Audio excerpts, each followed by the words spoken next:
Sir, all rise. Yeah, this is case number 191 on the calendar in the matter of Burke versus Martins. Thank you. Parties have been sworn in, Judge. You may be seated.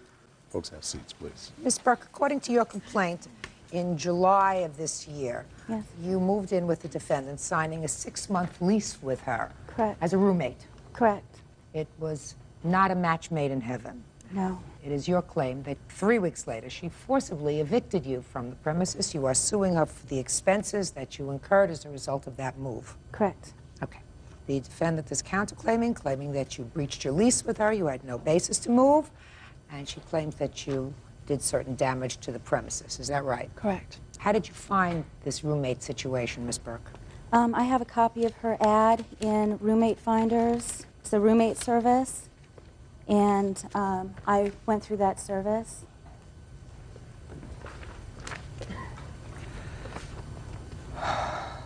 Did you find it online? Is that what you Yes. did? Okay. So when did you move in? On July 25th. And did you pay August's rent, Yes, I did. which was $800? Yes, I have a copy of all of my canceled checks. I don't think that she denies that. No, And you I paid an additional $400? Yes, I did. Is that right? Yes. All right, so what caused you to move?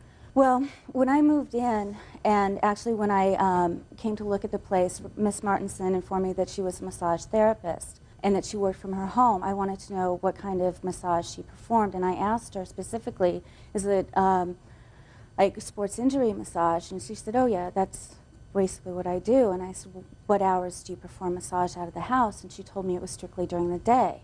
And I was fine with that. She was what I thought was a struggling mother who just had a child, and anyway, I don't want to ramble. Anyway, 2 nights after I moved in, I was walking from my bedroom to the kitchen, and in the living room were 2 naked people. The naked man was lying on his back on the massage table, and the naked woman, not Mrs. Martins, was massaging the naked man in the portion of his body that should be covered by a towel. Your Honor, this is not true. Just a minute. Go ahead. It is true. I informed Miss Martins what I had seen, and she told me that she didn't know what was going on, and that she was very upset with her friend, and that she would take care of it, and that wouldn't happen again. Someone else worked out of your house as well? No, I had a girlfriend. She was there. She's here in the building. She would like to testify, just not on camera. She will testify that that is an incorrect statement. Was she using your house at any time to give massages, whatever kind of massages they were? She was spending the night, her and her boyfriend. What they were doing that night, I don't know. She was, according to her, giving him a great massage. A couple nights later, I walked out, and the same naked woman was there with a different naked man. This time she was crawling on top of the naked man. In the living room? Yes. And I informed Mrs. Martinson again. She promised again it wouldn't happen. I just wanted to believe that it wouldn't happen again. But it continued to happen. As a matter of fact, it was 4 o'clock in the afternoon this time, and her friend had come over with this third, different man, and they had gone into the back bedroom. And when I asked Rebecca about it, she stated that she didn't think that there was anything wrong with it, and that I told her that from what I had witnessed, it was basically prostitution in my definition, and that I'd worked far too hard for my goals. I'm also a full-time student, that I wasn't going to let what she was doing put me at risk because of these strange men coming in the house. This was after about a week? That was about 2 weeks. 2 weeks? 2 weeks. Okay, so you had this confrontation with her after 2 weeks, and Yes. whether she was correct as to what she saw, accurate as to what she's It's not reporting. accurate. Just listen to me. You didn't let me finish. Sorry. Whether she is correct or she is incorrect about what she saw, you did have this discussion with her during this first and second week of her tenancy. It was after the first week. So whether it's right or it's wrong, this is what she reported to you and complained about. Is that right? Half of it. Fine. Not Even if it's entirely. half. I don't care which half. The bottom half or the top half. It doesn't make any difference. It's half. Okay. Okay. So what happened? So now you're in the second week. Right. Go ahead. I had finals coming up in a week, so I knew that I had to concentrate on finals, so I basically needed to deal with this afterwards. Did my studying mostly from my office, sometimes picked up the dogs and took them to the dog park and studied there, anything to keep from going home because of what was going on at the house. I didn't want to go home. After I finished my finals on August 12th, I got home at about 3:30 in the afternoon, and I went back, and my dog was out there with a muzzle on his nose. It was about 100 degrees out in the valley on that day, and he was sick and lethargic. I threw him in the pool and brought him inside to bring his body temperature down, and called the emergency vet. Because he couldn't pant. He couldn't pant, he couldn't drink. And I called the emergency vets, and they told me just to monitor him. And he got better, so I didn't end up taking him to the vet. But they did tell me that if he had been there longer, he would have Don't tell me died. what they told you. Muzzle was tight on his face. Couldn't pant, which means you can't get rid of the heat. Right. You couldn't drink. Okay. Did you discuss that with her? Yes, I was actually very upset when it happened, but I realized by the time she got home about 4 hours later, I didn't want any kind of confrontation, so I just calmly said, please don't do this. You know, it put him at danger, and I don't want to, you know, he could have died. Real cases, real people. Judge Judy. Tara Burke claims former roommate Rebecca Martins forced her to move. Tara says Rebecca is running an illegal massage business. So what happened next? I basically stayed in my room that night. The next day I went to work. It wasn't until 2 nights later. Miss Martinson was getting ready for bed, and I informed her that I didn't think the situation was going to work out and gave her my notice. Okay. The next night I got home at about 8 o'clock, and Miss Martins was in a rage. And she asked me if I'd found a place yet. And I told her, no, of course I hadn't. We had just spoken about it the night before. And at that point, she started screaming at me and, you know, saying that I used the house as a hotel and I've been gone all day. And I said, I have a job. Of course I've been gone all day. And she said, well, you're off at 3. You know, it's 8 o'clock. Where have you been all this time? And I was actually shocked that she would even be questioning me on that. She's just a roommate. So basically, she started getting more and more aggravated and informed me that if I left for work the next morning, she was going to throw my belongings out on the lawn and change the locks. At which point I told her that she couldn't do that, that wasn't legal. And she started, you know, saying, well, you can sue me, but that won't do you any good. And I said, well, you're out of control. And I reached for the phone to grab 911, and she came after me. No. So I ran out the side door of the house, and I ran to the neighbor's house and called 911 and waited at the neighbor's house for the police to show up. The police showed up, and they spoke to each one of us separately. They came out and told me that it was illegal for her to do that, and if she were to try to do that, that I should call them back and they would come back and arrest her, and that I should try to get out as quickly as possible, and I told them that I would. So you moved out the next day? Yes. And the entire time I was moving out, she was behind me screaming and threatening me. And Okay, so you moved out on the 16th? Correct. Okay, now let's hear your version. Okay, it's really not quite what she said. Just tell me your version, I'll decide. She comes to visit on my ad. I liked her, I let her move in. Everything was okay. She paid me the money. The dogs came after, about 3 days later, and they were a problem from the onset. But she told you she had dogs before. Right, but she also told me it was a 7-year-old Rottweiler, and it was a 2-year-old Lab that was very well behaved. They were not. The 7-year-old was in heat, and the male was very aggressive. I have pictures of where he bit my dog. He bit my dog 3 times, and that is the reason the muzzle was put on. And she was the one that told me, if they get out of hand, put the muzzle on it, it's in the garage. So that is why I did that after my dog was bitten. And the reason why I had the fight with her at all was because she wasn't looking after her dogs. They had escaped from the yard twice. I have a witness here to testify that they ended up down the block twice. And so she brought me into it saying I had to go look for the dogs. So let's go back to the 14th of August, a couple of days before she moved out. Actually, we need to go back up to the first week. After the first week, she got upset because of having a friend over, and she said she saw what she saw. I never saw it, denied it. That's incorrect. So that day, she said, I can't handle this. I'm giving you my 2-week notice. Okay. So then on the 14th, Your Honor, that's she reiterated to me that she was moving out at the same point that we fought over the dogs. I said, your dog's in heat. The male dog is beating up my dog. You need to separate them. And then she did. She put them a few days earlier in the dog run, but then there's no shade there. So I had to keep giving them buckets of water. I had to keep hosing them down. Meanwhile, I have a sick baby in the house. Okay, And so it was so an now we're at the inconvenience to 14th me. and 15th. Go ahead. Right. And so I told her, I said, you're not looking after your animals. I'm not looking after them tomorrow. I said, I am not looking after your pets one more day. This is not a daycare for animals. It's not included with the rent. Okay. So she got all mad at me. She grabbed my phone. She ran to her room. Of course, I followed her because she had my phone in her hand. I didn't agree to let her use my phone. And so she goes, I'm calling 911. I'm like, for what? And so she exited out the side door of her room, and she went outside because I unplugged the phone in the living room so she couldn't use the phone. Why did you do that? Because she grabbed my phone and she didn't have permission to use it. Well, you knew she was calling the police. She said she was. I didn't know what she was Well, going to do. who did you think she was going to call? I don't know. I wasn't really sure, but I didn't want her using my phone. Go ahead. So I unplugged it, and so she couldn't use it. So then I guess she went to the neighbors. Right. The She police called came. the police. Right. Police told you couldn't evict her. And I said, well, she gave her 2-week notice, and it's up tomorrow. But she's already paid up till the end of the month. She gave her 2-week notice. She's paid up till the end of the month. Okay, well, I had someone else that wanted to move in because she had given her notice. Okay, so she moved out the next day. She moved her dogs at 9 in the morning, and I thought, great, the dogs are gone. Then she came back a couple hours, and after her and her friend had berated me, and that's why the police were called again that day, and they came to keep the peace. So the police were there the day she moved out. Good. With her truck, and upon leaving, she decided to vandalize my car. I have pictures here. She scratched to 3-foot scratch across my brand new car. Who saw her do that? The neighbor across the street. Where's the neighbor?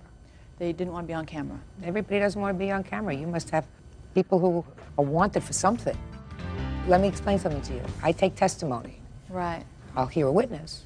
Yes, there is a witness here. Who? Carrie is a neighbor down the block that testified to her dogs being out. I'm not interested in the dogs being out. I'm interested in vandalizing your car. Oh, You have this any- is the picture. I'm not interested in the picture. I'm interested in somebody who saw her vandalize your car. Well, I didn't see her actually do it. Fine. But Let's she move was on. standing next to the car. Let's move on. I'm going to deal with your counterclaim first. Right. Damage to the car I've dealt with. I don't have anybody who saw her do it. What about a fence? Yes, the fence was destroyed by her dogs. Let me see. Did your dogs do this? I have no idea. This is the first I've heard of it. She has a How dog did as they- well, so how I don't did know they whether mine just- How did did or- they do this to the fence? The Rottweiler dug under the fence, and the lab started chewing on the fence and ripped it off. I made a police report the day that the police came to keep the peace, and they saw it, and they made a note of it in the Your report. Honor, I'm the one who called the police. Just a second. No, you didn't. Just a second. You have a police report? I About this fence? called the police Do you have that a police day. report about the fence? They didn't say it in there, but they want to know about the car incident as well. I don't know about the car. I'm talking about the fence. It doesn't say anything about the fence, but it shows Fine. an investigation. Fine. I want to know about the fence. Right. You said this is the whole incident. Is there anything in there about the fence? The answer It is doesn't yes say the or word no. fence. Now, reimbursements of cleaning costs. What are the cleaning costs? Yes, $70 per hour, 2-hour minimum. For what? For cleaning up the state of the room that she left it. I have pictures of the way she left the room. Can I see it, please? You have to look closely on the floor. There's about 1 inch thick of dog hair.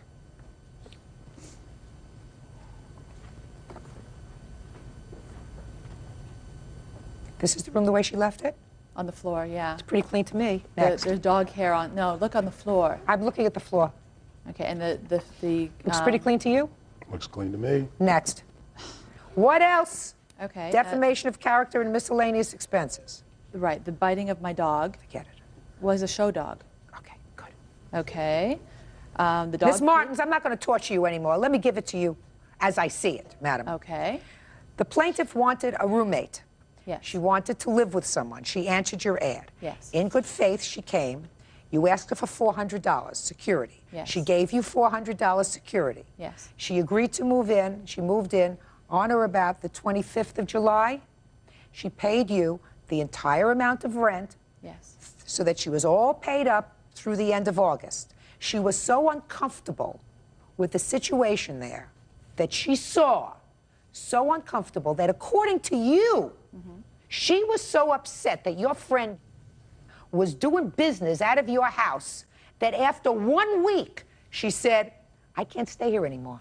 You know, this is not good for me. You know, I'm not going to jeopardize my life by staying here. We'll have a police raid here, and I'm going to get caught in the middle of this thing. So, according to you, after 1 week, she said, I'm moving. Right. Now, she's all paid up till the end of August. You can't throw her out. I didn't throw her. I just wanted her dogs to behave. And how did you expect to do that? She bought a barking collars for them, but she didn't put the batteries in. She refused to put batteries in. So my things. question to you is, you were both unhappy with this arrangement. Yes. Clearly, she was unhappy with the kind of business being conducted out of your home, and you were unhappy with her barking dogs. So clearly this was a situation that should just go away by her moving out. Right? Yes. Perfect. What monies do you think you are owed? Listen to me carefully, because her counterclaim is gone. I'm dismissing it. She has no counterclaim. Right. But what about her scratching my car? I mean, that's a $400 damage. I don't believe she did it. I didn't. Since I don't believe very much else of what you tell me, Miss Martins, I don't believe that she scratched your car. She scratched my car. Okay, good.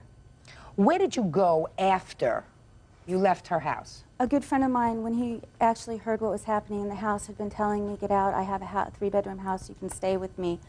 I felt my duty as a tenant was to give notice, so I didn't, okay. Just answer my question. My friend's house. Are you still there? No, I found a place. You found a place in a roommate situation? Very nice roommate, though. Okay. And she has a normal job. Your Honor, was not working out of my house. She was there with a boyfriend. I mean, you're claiming that she was working out of my house. She's not Listen. at work. She's a flight attendant. Let me tell you this.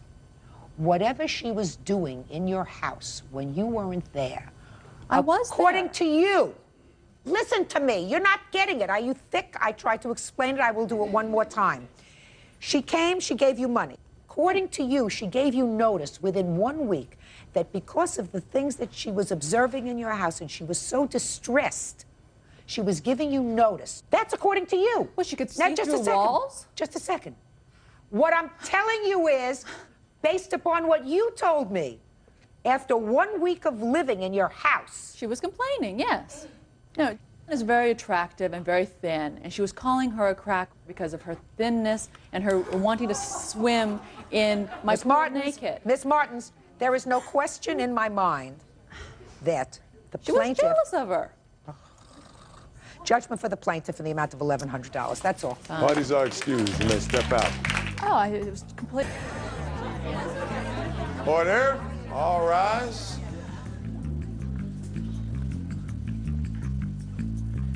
Your Honor, this is case number 190 on the calendar in the matter of Sheindlin versus DeRosa. Parties have been sworn in. Judge, you may be seated. Folks have seats. Don't bring out... Okay. Don't touch anything. Mr. Sheindlin, according to your complaint, you are in the business of making customized chocolates. Yes, ma'am. And the defendant had been a customer of yours for some time. Yes.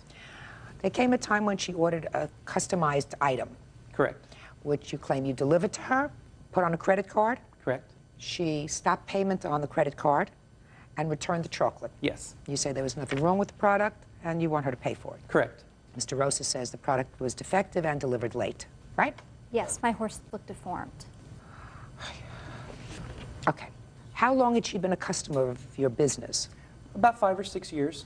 With no problem? Never had a problem. What kind of customized chocolates had she ordered previously? The coins, I brought these to show you. They're customized chocolate coins with Good. an imprint with her company or horse's name on them. Fine. And she ordered by the thousands. And what was this customized order that she made when she returned the order? Okay, she had placed an order for thousands of chocolate coins. She came to pick them up on Valentine's Day, one of my busiest days of the year.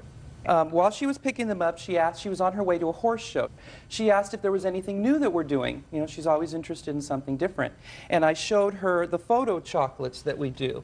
That is an imprint of, you give us a photograph and we make it into the chocolate and the whole thing is edible. She was all excited. She happened to have with her a picture of her horse, which is on the back of a phone card that she gives out as a promotional item. She gave it to me. Can I see it, Bert? I went into the back and I said, if you want, I'll make one up real quick for you. I can do that.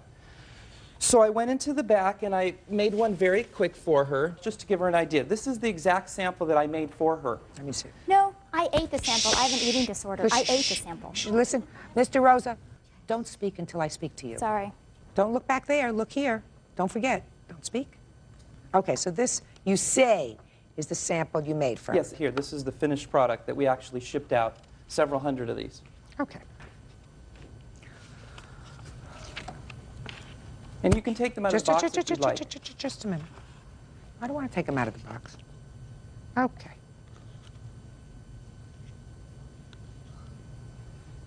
Okay. How many of these did she order? 200. And what was the price? The total came to $562.50. Okay, go ahead. Okay. The chocolates are done individually handmade, so it's not like they're done through a machine and they're all identical. They're all done by hand. Okay. We take the picture that she gave us, which you have, and we make a master sheet of them. Listen to me. I don't plan on going into the chocolate business. Okay. So I'm not interested on how you do it and whether it's a good product or not good product. Listen carefully. Okay. Bird, don't eat the chocolate. That's the evidence. When did you ship out this chocolate? The chocolate was shipped out exactly 1 week later on the 20th, and it arrived in Arizona where she needed it the next day on the 21st at 9:25 and arrived in signed for at 11:19 in Scottsdale. Okay, she got it. She got it within a week. Good. I get a call from her. She said she didn't get it in time. I said, well, what do you mean you didn't get it in time? We shipped it out. Well, she said she needed it for a party. I said, well, I was never told that you needed it for a party. This was a last-minute order. We told you we'd get it there by the end of next week. So I knew nothing about the show. That was the first thing. Then she said, well, she didn't like the way they looked. I said, well, what's wrong with them? And I never really got a correct answer from her. Okay, let me find out. There's no question that you received the goods on the 21st of February, Yes. and there's no question that you stopped payment on your credit card of $562.50. Yes. Okay, now explain to me why. We went in, as you said, and I'll make this very brief. He showed us the chocolates. I gave him this card, which you have in your hand. I said, could I have a sample? The reason why I brought up the eating disorder, he brought it, and I wanted to keep the sample, but we ate it on the way to Scottsdale because there's no way that chocolate can last around me. So I said to Frank, it was beautiful. I said, Frank, please make this up for the show. He sent them a day late, which I said, okay. Just a minute. It was exactly a week later that you received them, which seems totally reasonable. So the time is not the issue. The issue is we go through great lengths to put my horse in the best light possible. On this Visa receipt, we not only have the chocolates, but we have the gold coins. The only thing I took out of this was the chocolates, and if you look at them, it makes my horse look deformed. Well, let me see them. The very reason, Just a second. to do this is to promote something and give this to people. And I don't know if he's changed the chocolates, kept the chocolates. These are the exact chocolates. You didn't make new chocolates. No, Can I see the box, They were shipped please? back. And I want to point Can out I there were see? 2 boxes that were shipped. She shipped back the second box with it never even opened it when she got it. It was completely closed the way we sent it. All right, let's take a look at some of these randomly, all right? And he never said they were each one was separate and they would have a different look, or I wouldn't have done it. Well, let me ask you this question. Could you take a look at this one and tell me what's wrong with it? All right, well, what I wanted to start to say was the chocolate. Okay. Just look. Yes. Tell me what's wrong with that. You have a little bit on the picture there. Yeah. Okay. It's like a little bit of a discoloration. What I wanted to start to say was these chocolates were shipped from the candy factory in North Hollywood to Arizona. They went from Arizona, I don't know how, to Solvang, and then shipped back from Solvang to the candy factory 3 weeks later. So they left, I packed them myself, they were great. I don't know what condition they were traveled by. This is perishable chocolate. Considering all the travel they Well, then had. let me see. Is that the box that came back unopened? Yes, I opened it before we came here to make sure. May I see that Yes. box, please?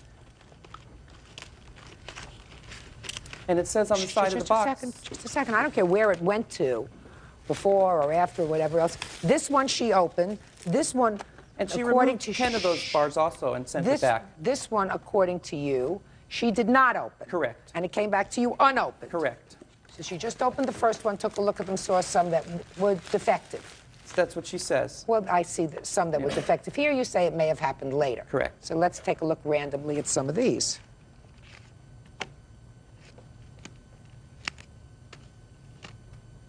Bird, take out some of these for me. Help me out here, would you? I went to law school for this.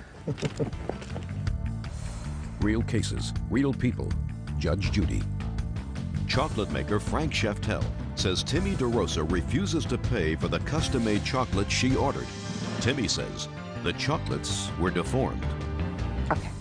Could you tell me why this makes your horse look deformed?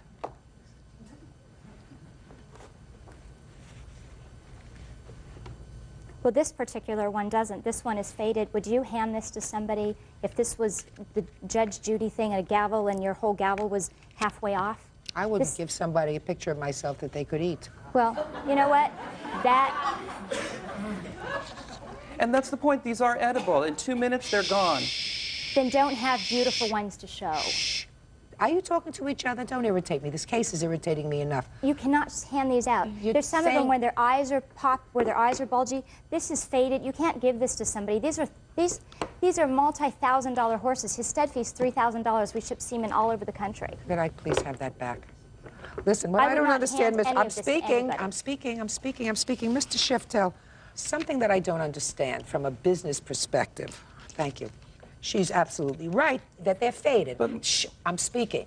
They're all faded. It's 6 months old. No, they're all faded. I have no idea what they looked like before, but certainly these are faded. I don't see that they're deformed, but this isn't an oil painting. This is done in chocolate. What I don't understand from a business perspective, Mr. Sheindlin, is this was a customer of yours for 6 years. Yes. So if she says she's dissatisfied with this part of one order that she made, it seems to me good business practice would be to say, I'll take the chocolate, I'll either eat it, or I'll mix it up in a vat, or I'll make new chocolate out of it, or I'll do something with it, but I'm not going to lose a customer of 6 years over one order. So explain that to me, because I come from a retail family, and I don't understand So do that. I. The candy factory's been in business for 23 years. This is not an advertisement for No, you, I sir. don't understand that, but what explain I'm trying me- to say is so- we don't put out an inferior product. What you're seeing here is chocolate that is now 7 months old, okay? And it fades. Chocolate, as you know, fades. These were in prime condition. Maybe there was something wrong with the shipping. Maybe they were left in the sun. I don't know. When they were shipped back to me, I opened them, I looked at them. There was nothing wrong with them. Listen, what would be the reason for the defendant, she had been a good customer, to order them and then send them back to you? She clearly liked what you did. She came to your place. She ordered it off. She's called me since then to place another order. She called me 2 months ago to place an order. So? No, what I said is do them right, and I will buy them. No, your husband called me and asked me if he could place an order, and I said, we still have An this order outstanding. for what? For more chocolates. No. Hey! For what kind of chocolate? We didn't even get that far. Okay, because you said you still have this outstanding issue. And another point I'd like to make is, she says that I could give them out as samples. I've shown them to people, actually. I do show them. I have one in the case. I think there's nothing wrong with them. They're faded. Shh. They're faded and they're not great. And your customer didn't like them. I believe that she acted in good faith by returning them almost immediately. She said, I don't like the way they look. It wasn't immediately. She took 10 or 15 out of one of the boxes. Just a minute, did you take any out of the box? When the boxes actually got there, everyone looked through them, and then they said, look, this one's deformed, this one's deformed, and the person that does the advertising. Answer my question. I don't know if there may be some out of the boxes that we handed out. Well, then you pay for half. You can't use some. I don't care if you use 5 or 10 or 15 and say, I don't want the rest. The rest are no good. No, that's not the point at all. That is not what happened at all. That's exactly what happened. No, it's not. Actually, I showed people how deformed they were. And you didn't put them back. If you showed them how deformed they were, and you didn't put all the items back because somebody took them, somebody ate them. I told you then. Don't talk to him! No, I told Talk Frank to me. then. I told him then. I said, count them when you get them. I would not go to hell over $20. So some people did take some. No, not as a promotional item. I don't care what they took them as. No, I did not hand them out. They were at the barn. And I said, we cannot use them. Look at this. And everyone said, these look awful. We called Frank. I had no... Madam, you're not answering my question. I don't care whether you used them as a promotional item or whether you gave them away as Christmas presents or you gave them to the Easter Bunny. Somebody ate them, and it wasn't him. Okay, as I said to you, and I'm not going to waste another second on this case, I think it's very bad business to sue a good customer. But I also think that you can't accept partial order, use some of the partial order, send the other one back without even having opened it, and say, they're probably all no good. So, listen to what I'm telling you. You see the box that you didn't open? That's this box, Bert? Which box didn't she open? That one? Yep. And we took a whole bunch out of this, right? Yeah, Your Honor. Quiet! I don't want to hear another thing. I got important business to take care of.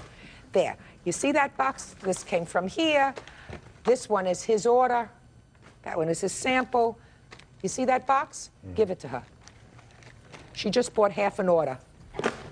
Judgment for the plaintiff in the amount of $280. That's all. Parties are excused. You may step out. He usually makes excellent products, and this time he didn't, and that's a shame. It's a reflection of the horse. That's what the horse looks like. If it's deformed, it's because the horse is deformed. And now the next case. All parties in the matter of Lyons versus Mason. Step forward, please. 30-year-old child care provider Tara Lyons is suing her ex-boyfriend, 28-year-old lab technician James Mason, for unpaid rent and a car loan. Ms. Lyons, according to your complaint, you met the defendant on the internet. Yes. A tool that I don't use very well. And then you met. Yes. When did you meet?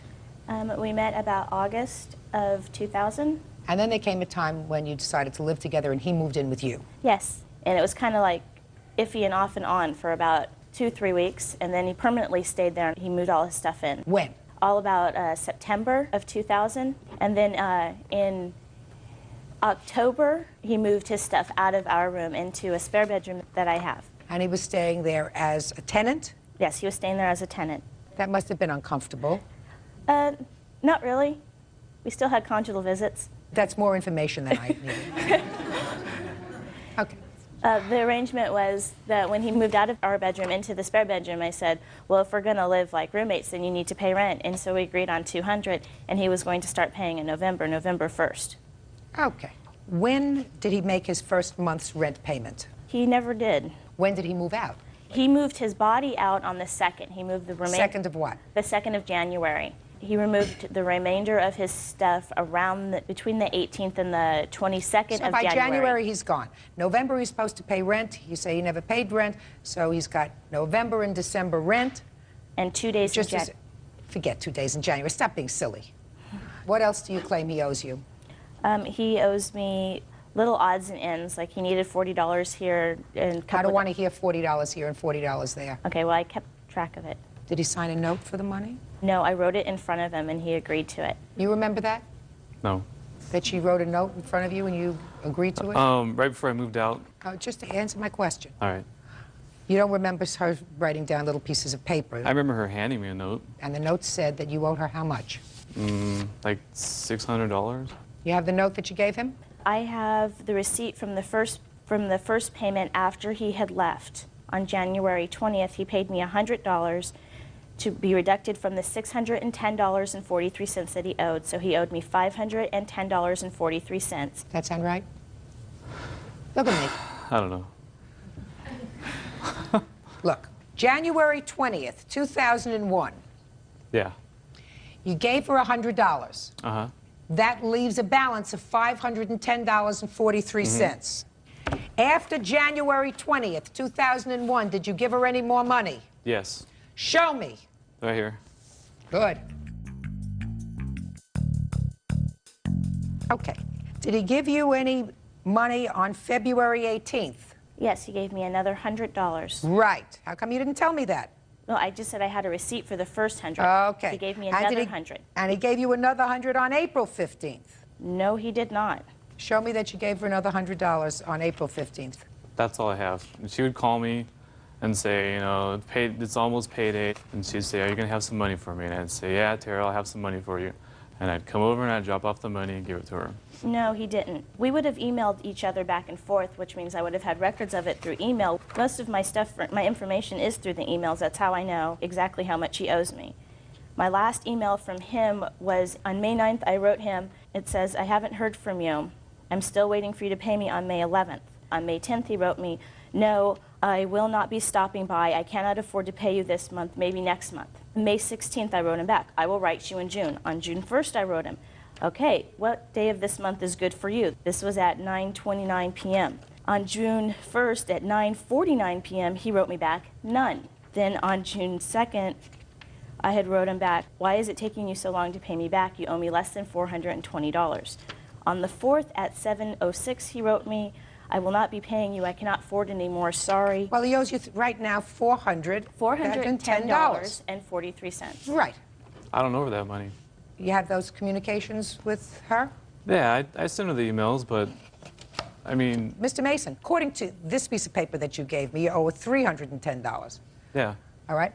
Let's assume that I take your figure as accurate, which I'm not guaranteeing I'm going to do. Why didn't you pay her the $310?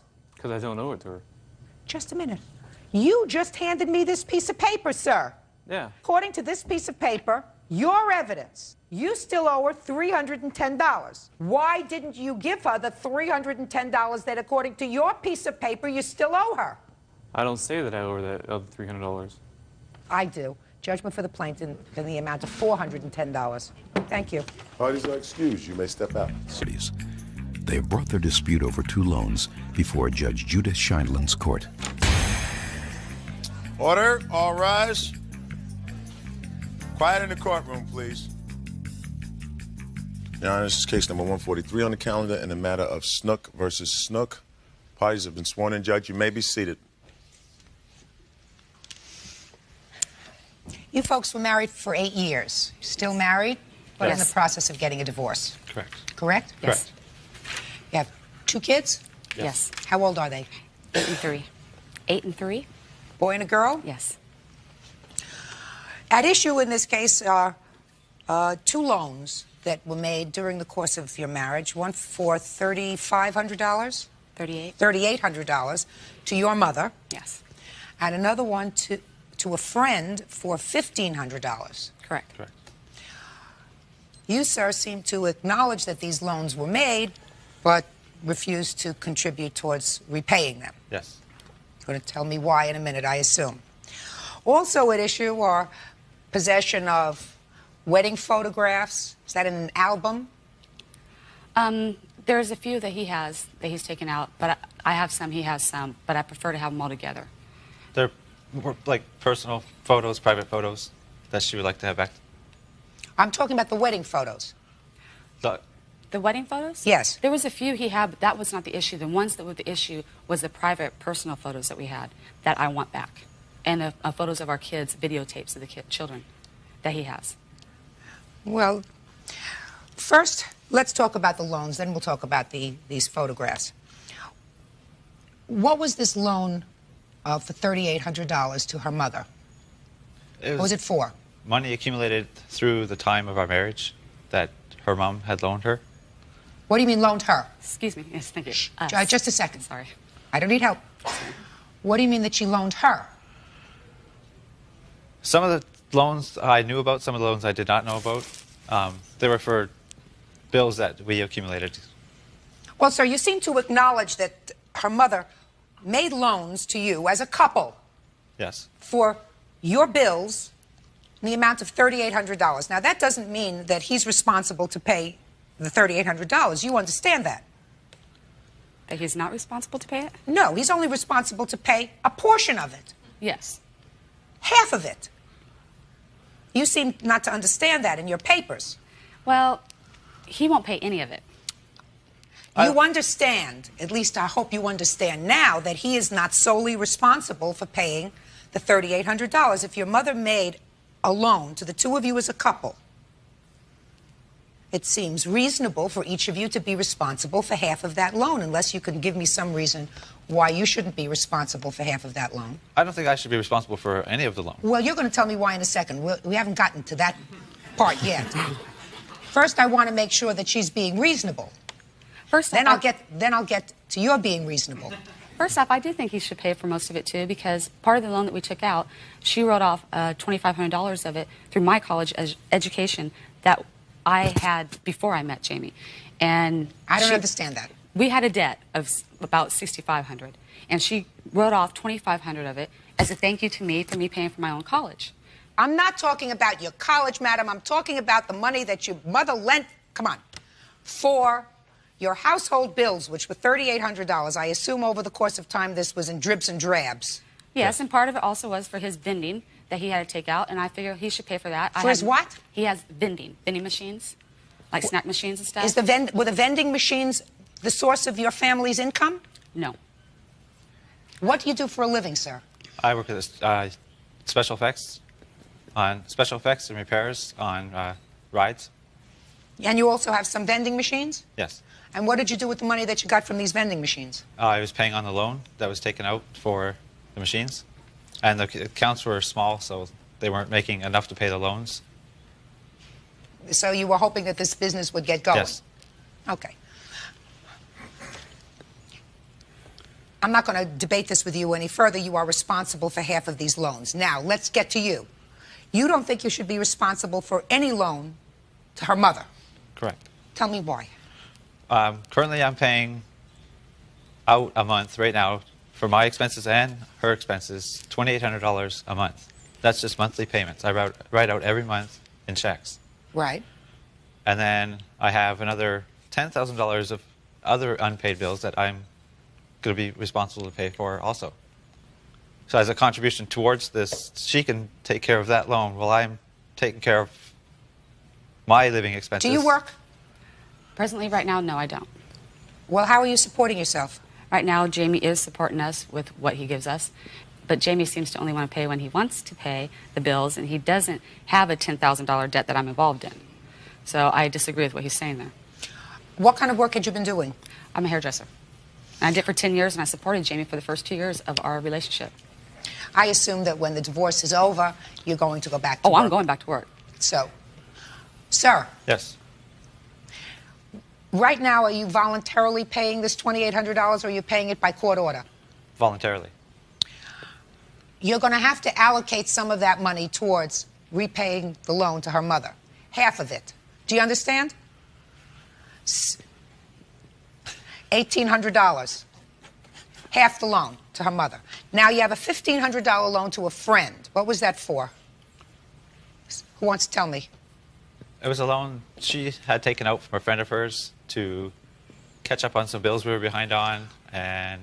Mr. Snook, you keep saying she took out the loans to catch up on bills that we were behind on. Well... You mean she asked for the loan? She did. And you, too, spent the money on household bills that you were behind on. Yes. So, why shouldn't you be responsible for paying back half of those bills? Initially, I would have felt I was responsible to pay back half, or pay the full amount of the loan or half the loan, except for on the time of our disputing of our difficult times, this gentleman started calling the house and asking her out, and they would go out to the bar and they'd meet and have drinks and stuff, and I thought it was very disrespectful for him to go after my wife and as a friend, and I don't feel like I should pay him now. You don't have to love him, sir. You just have to pay him.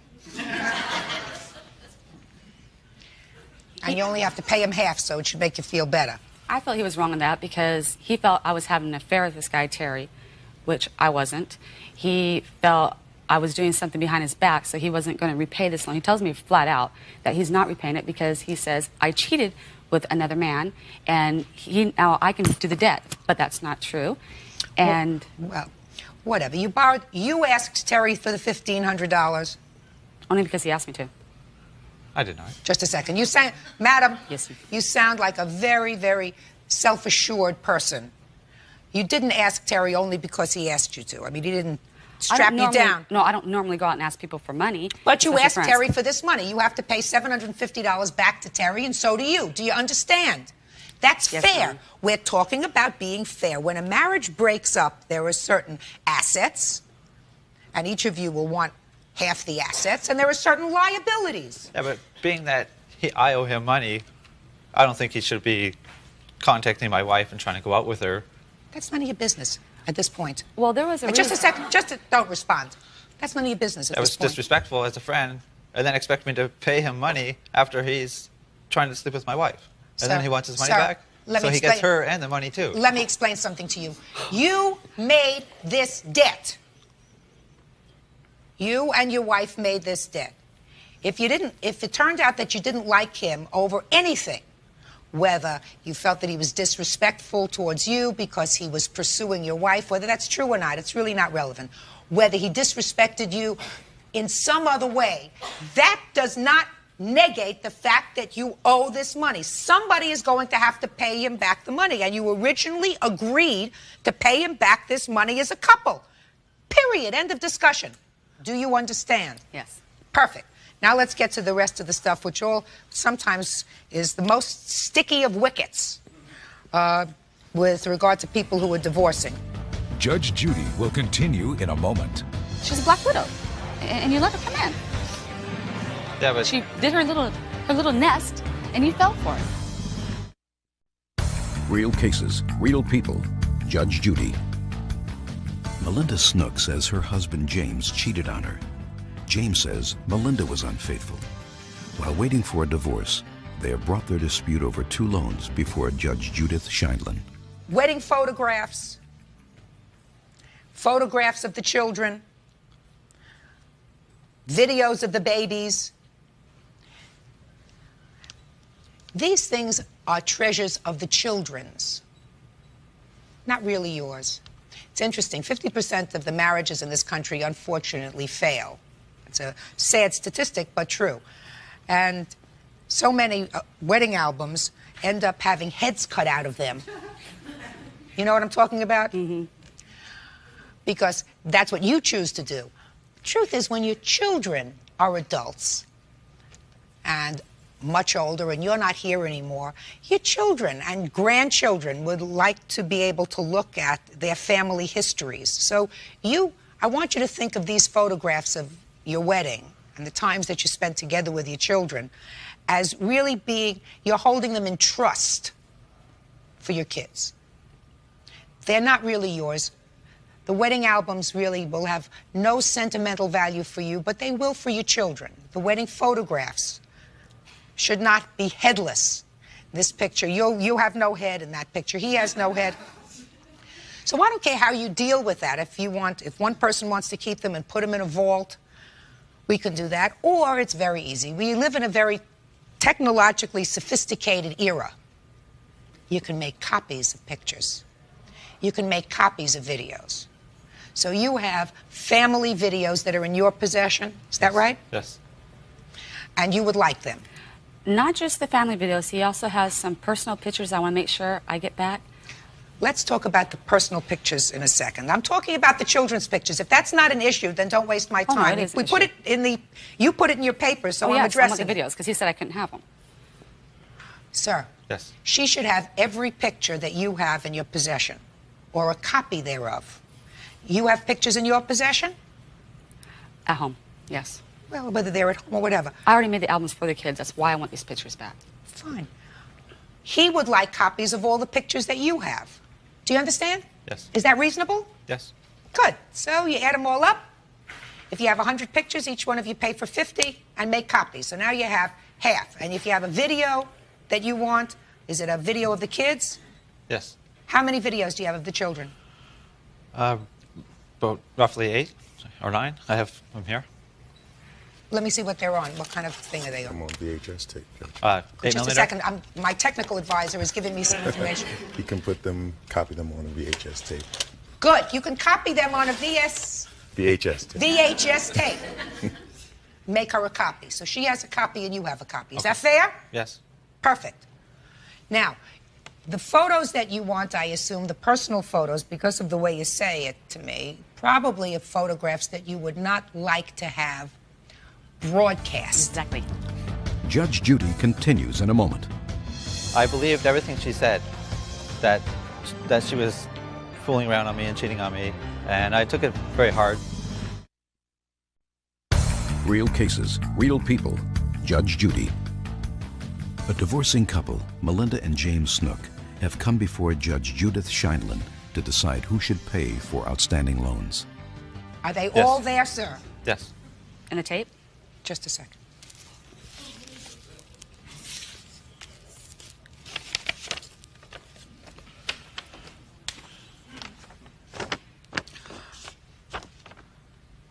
I want you. This is a tape? Yes. The tape in issue. Don't tell me what's on it. This is a family courtroom. I want you to look at these photographs and tell me if these are the photographs that you have a problem with. Okay? If they're not all there? Well, don't speculate. Look.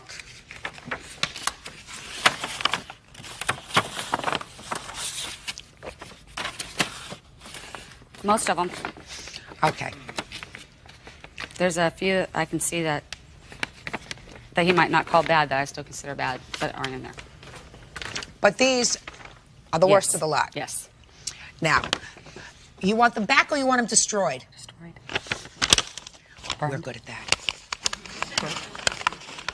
Okay, so And you no understand the copies were ground made? rules? Everything that you have of the kids, is going to be copied so that each of you has a copy, so that hopefully the children will have always copies, pictures of themselves growing up. Exactly. That you will each have photographs. Hopefully that the children will always have the photographs to look back on. And you, sir, are going to give her a check for $2,650, and you are going to assume those two debts yourself. Do you understand? Yes. Okay? Now, is there anything that I've left out? Yes. What? A mutual friend of ours that caused this whole thing that he is bothering to leave out why he won't pay the debts. Judge Judy continues in a moment. She was convincing, I guess. Why? Why? She told me what I wanted to hear. Just a second. He's paying the debt. There's more to this than that, though. Listen to me, madam. I don't have all day. I got a lot of cases to do. I've just resolved every issue that you presented to me in your complaint. Okay? I'm not a psychiatrist. If you have a problem, you should see a therapist. I'm here to resolve legal issues. Now, Well, are there any other legal issue of property Yes. that I have not resolved? There was some pictures, as I said, that are missing that brought know into about a girl. It brings in another friend that caused a lot of problems. Did you understand what I said, Miss Nook? Yes. Good. Is there any other property that you are interested in? There is. What? There's a few, but I know she doesn't have them all. There might be nothing to you, but there are to me. Listen to me. I have just resolved this. You understand what the court's ruling is? Yes. Good. One last bit of advice. You made two children. They're very young. They're 8 and 3 years old. You are going to have contact with each other for the next 20 years.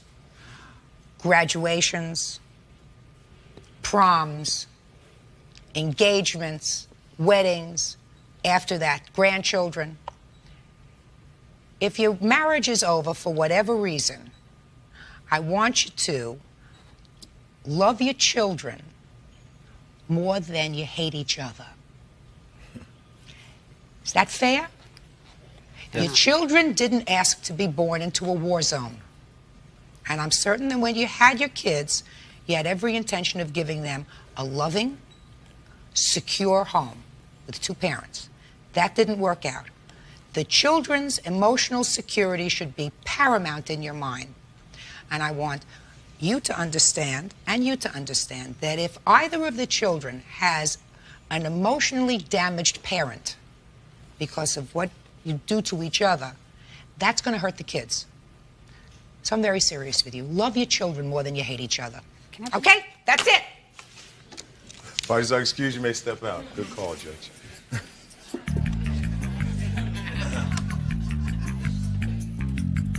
And on the next, Parties on now versus West. Step forward, please.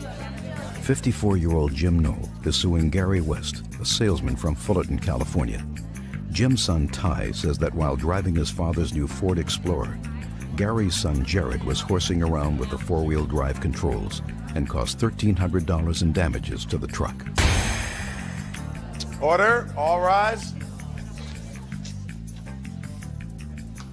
Yeah, this is case number 127 on the calendar in the matter of Knoll versus West. Parties have been sworn in. Judge, you may be seated. Have a seat, please. Mr. Nowell, you are the owner of a four-wheel drive truck kind of car. Ford Explorer. According to your complaint, your 16-year-old son, that's you, sit up, was driving this four-wheel drive truck, and the defendant's son, that's you, you sit down. Okay, I'm sorry. Was a passenger in the front seat. According to your complaint, this young man damaged your car by pressing some sort of a button. To change it from two-wheel drive to four-wheel drive while the car was in motion. Truck was in motion, yeah. And you say that because of that, there was damage to the car, $1,300 worth. Yeah, it was in perfect working condition until the boys went for a 15-minute ride to the Del Taco. Okay. You weren't in the car. No. Now up. What's your name? Kai. How long have you been driving? About 2 months. How long were you driving at the time that you had this young man as a passenger? A couple days. Days. Yeah. Who else was in the car other than the two of you? Those two guys, Jeff and Chris. So there were 4 of you all together. Right.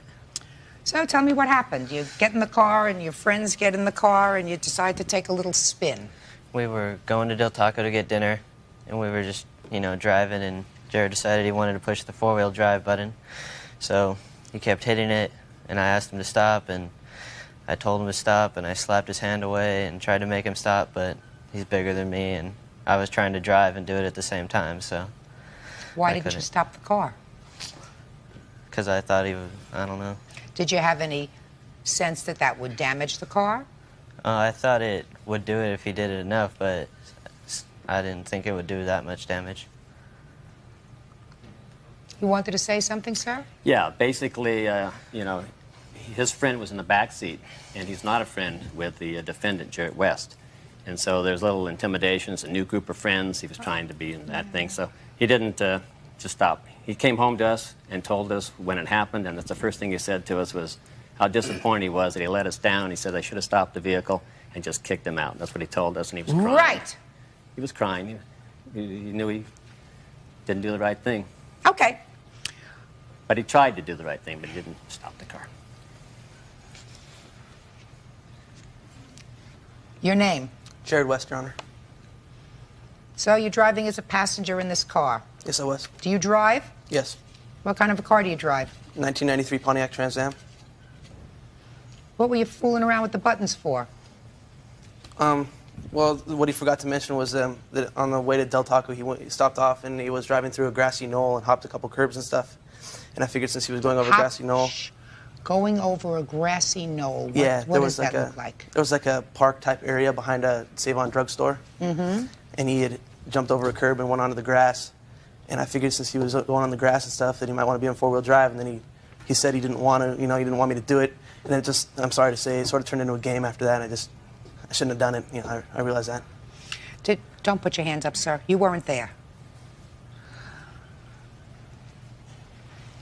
Did you go over a grassy knoll and go over some curbs when you were driving this car? Yes. Why'd you do that for? I just made a mistake. So it sounds to me as if both of you boys were acting irresponsibly with this car. Is that right? Yes. I agree. Is that right? Yes, I agree. Well, Mr. Knoll, this isn't a very, very difficult situation, sir. Some damage was caused to your car. I assume you have the bills to show me what the damage was. Is that right? Yes, the car's in perfect Mr. West, working I don't even need to condition, speak to you. Yes, you do. Well, just a second. Okay. The reason I don't need to speak to you, sir, is because you originally, according to these papers that I received, spoke to Mr. Knoll, and at that time you said to him, pretty much, that both boys were wrong, and that you were prepared to pay for half the damage that was caused to the car. I did some Didn't you? brief investigation before I made that offer. After they declined my offer, I had to do some further investigations, which I can show the court now, which show that what my son did not cause damage to that car. Oh, well, I'd like to hear that, sir. Here's a copy of the Ford Motor Company manual. And in the Ford Motor Company manual, if I may read it, Sure. it says to you, it says, the spin on the transmission transverse case on this 1991 Ford Explorer allows the shift between second high and 4-wheel high to be made at any vehicle speed. Your Honor, once the car is engaged in 4-wheel drive, the way you disengage this car from 4-wheel drive is to back the car up in reverse. So by pressing the vehicle 4-wheel drive button once, twice, or many times, it doesn't disengage from 4-wheel drive until you back the car up, and that's how it disengages. So once you pressed it one time, it was in 4-wheel drive, and it continued 4-wheel drive until they later came to Jack in the Box. At that point, they backed up and they heard a ratcheting type sound from the vehicle.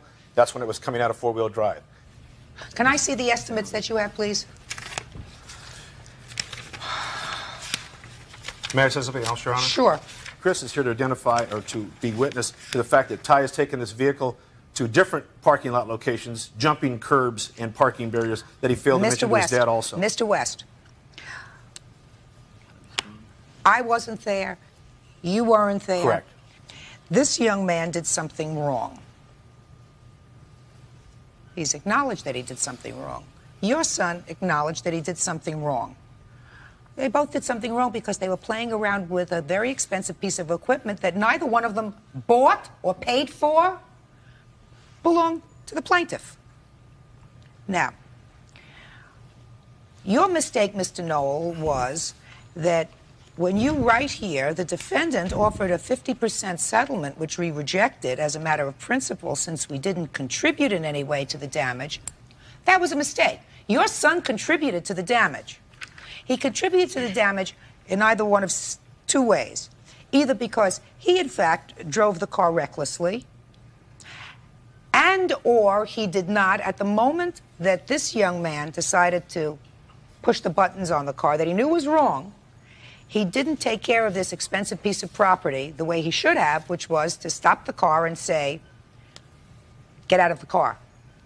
There's nothing to say. Anything that you say, sir, is going to be an excuse, which is wrong. No, it's the truth. You're listening to some here, and I can't allow that to Just, happen. Mr. Knoll, I just need to have my say, that's all. I'm not listening to anything. I'm not listening to what Ford Motor Company says, sir. I'm listening to what these two young men said. Well, and both of these boys seem to acknowledge that when they took your car out, they both did the wrong thing. There's some lies over here, though. You haven't allowed him to speak what he saw. Just a second. I listened to him. Let me tell you what he said, Mr. Knoll. Judge Judy will continue in a moment. And later today, If you buy them on the black market, you run the risk of getting tickets that are bogus. Now you know that, right?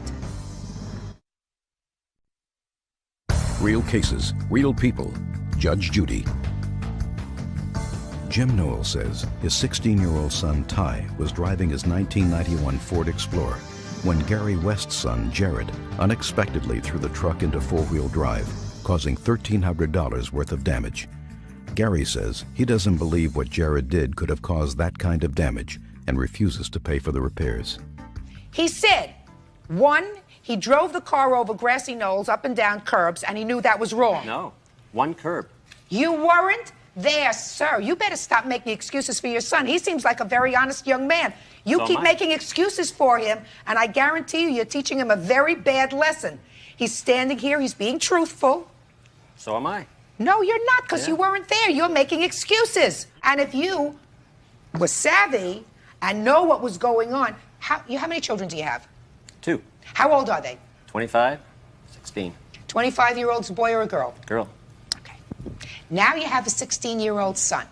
16-year-old boys, when they're given a hot car, react differently than 16-year-old girls. So this is your first experience with a teenage son, right?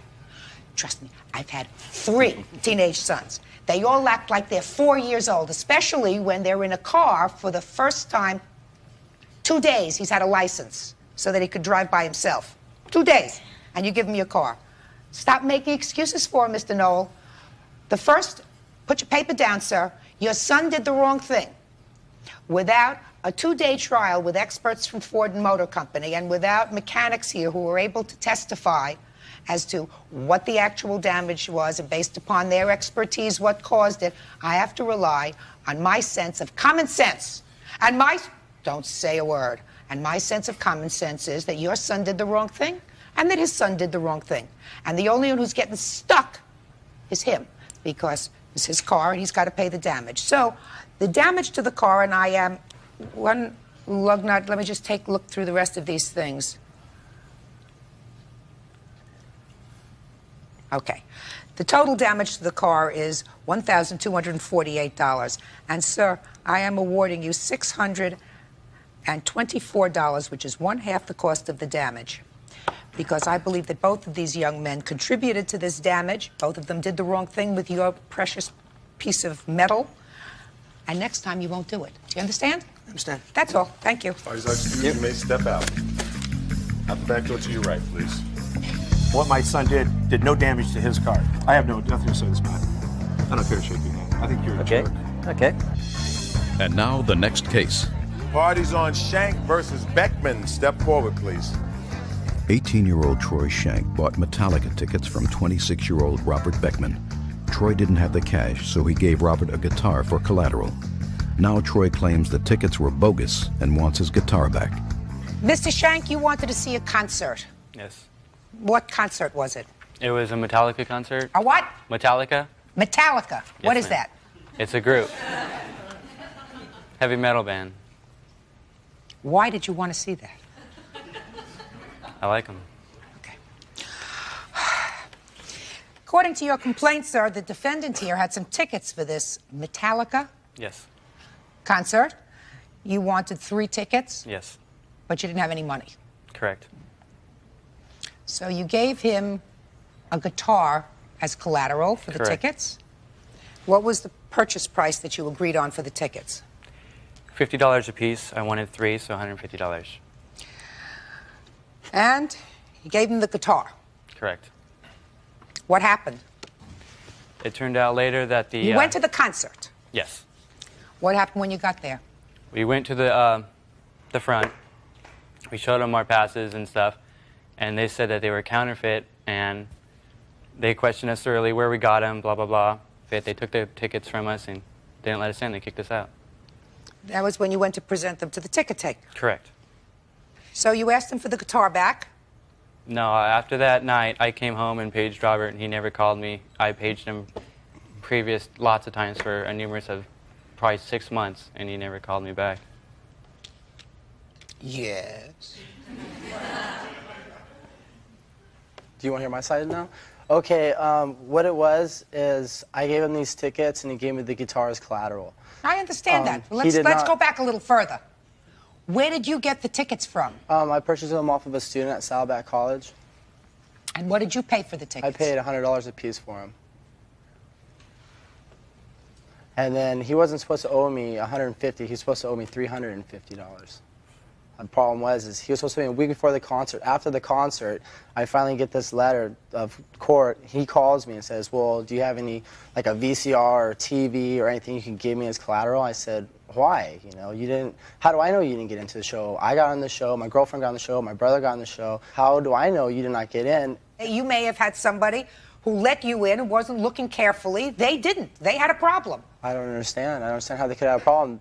They had a problem, sir. Out of all the people that I know that went, everyone got in but them. When you buy tickets from the concert itself, when you go up to the gate and give them money and buy tickets, then you know you're getting legitimate tickets. If you buy them on the black market, which is from somebody at school, you run the risk of getting tickets that are bogus. Now you know that, right?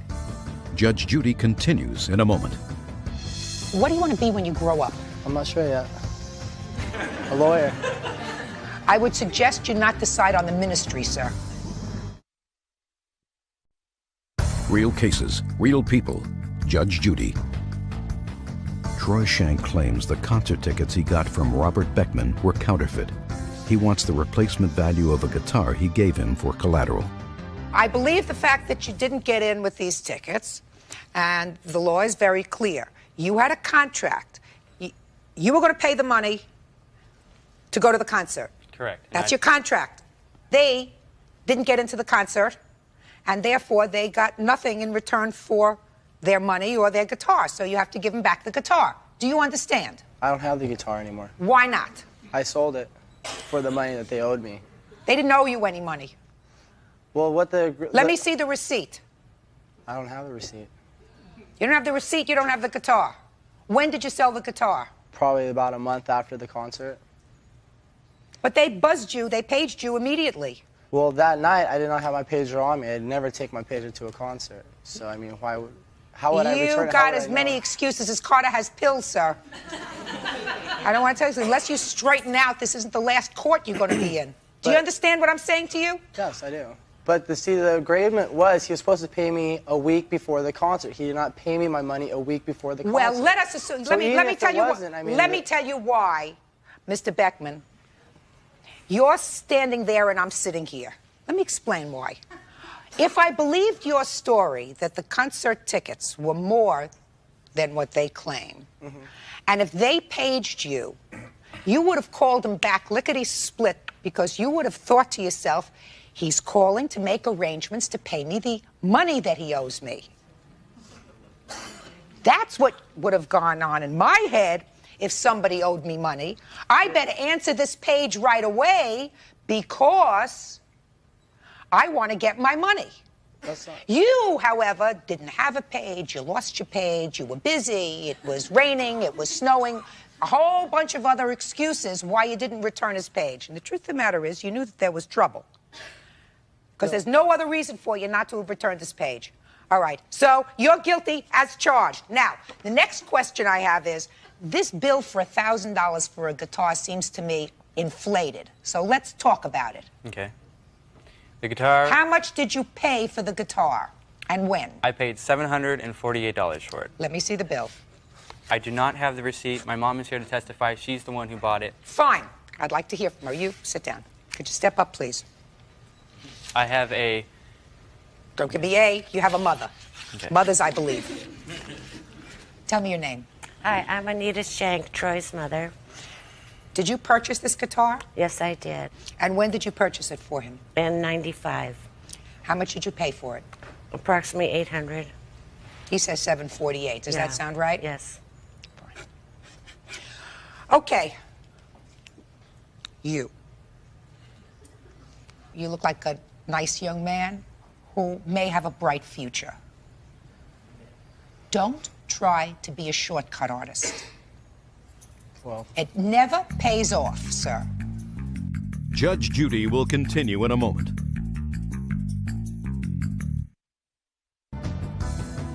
Your Honor, may I say something? Sure. Okay. When I gave him the guitar, it was in a guitar case, and inside that case was a guitar tuner, a guitar pedal, and a metronome, which I have the retail value, and that's why I sued for $1,000. It came over all that stuff that I gave him. Why did you give him all that stuff? The guitar was in a guitar case, and the guitar case has like a little pouch. I just keep my guitar stuff in there, and that was the only thing worth value. I just gave him the whole set. That's why I'm suing for $1,000. Did it have all of that equipment in it? I don't know. What? I didn't even bother to look in it. Oh. I mean, it was just collateral for the tickets, you know? That's why I was suing No, for $1,000. I understand it was collateral for the tickets, but again, you want me to believe that somebody gave you collateral, you sold it, and when you sold it, you didn't open up the case, didn't show it to anybody. I looked in it. I mean, it just had like the strap for the guitar and, you know, little whammy things for the guitar and stuff like that. Do you go to school? Yes, I do. College? Yeah. What do you mean? Yeah. What is yes? Yes, Your Honor. What do you want to be when you grow up? I'm not sure yet. A lawyer. I would suggest you not decide on the ministry, sir. Judgment in this case is for the plaintiff and the amount requested, $1,000. That's all. Parties are excused. You may step out. Judge Judy, please. 29-year-old Scott Kessler says his life partner, Lytton Fields, ran him over with a car during a lover's quarrel. Since the fight, the two have split up. Now, Scott is suing to recover his medical expenses. Order. All rise.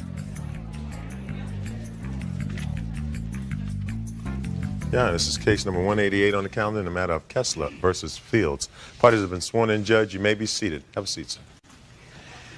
You two gentlemen had some beaut of a fight.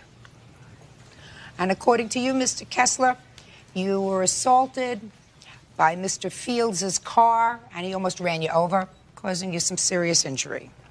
According to Mr. Fields, you assaulted his car, causing damage to his car. So why don't you tell me, gentlemen, how this argument got started? Basically, to the best of my recollection, I came home for lunch. I had a job offer to move to Dallas. Both of us... Were you living together at the time? We were. I came home, took an extended lunch, and we weren't getting along. We weren't getting along for some reason. We had a fight. I don't recall exactly what it was. He didn't want to talk about it. He left. I got upset. Didn't want him to leave. Asked him not to walk out on me, and he got in his car, started the engine. I got upset as he started to back out, and I did kick his car. A stupid thing to do, but I did.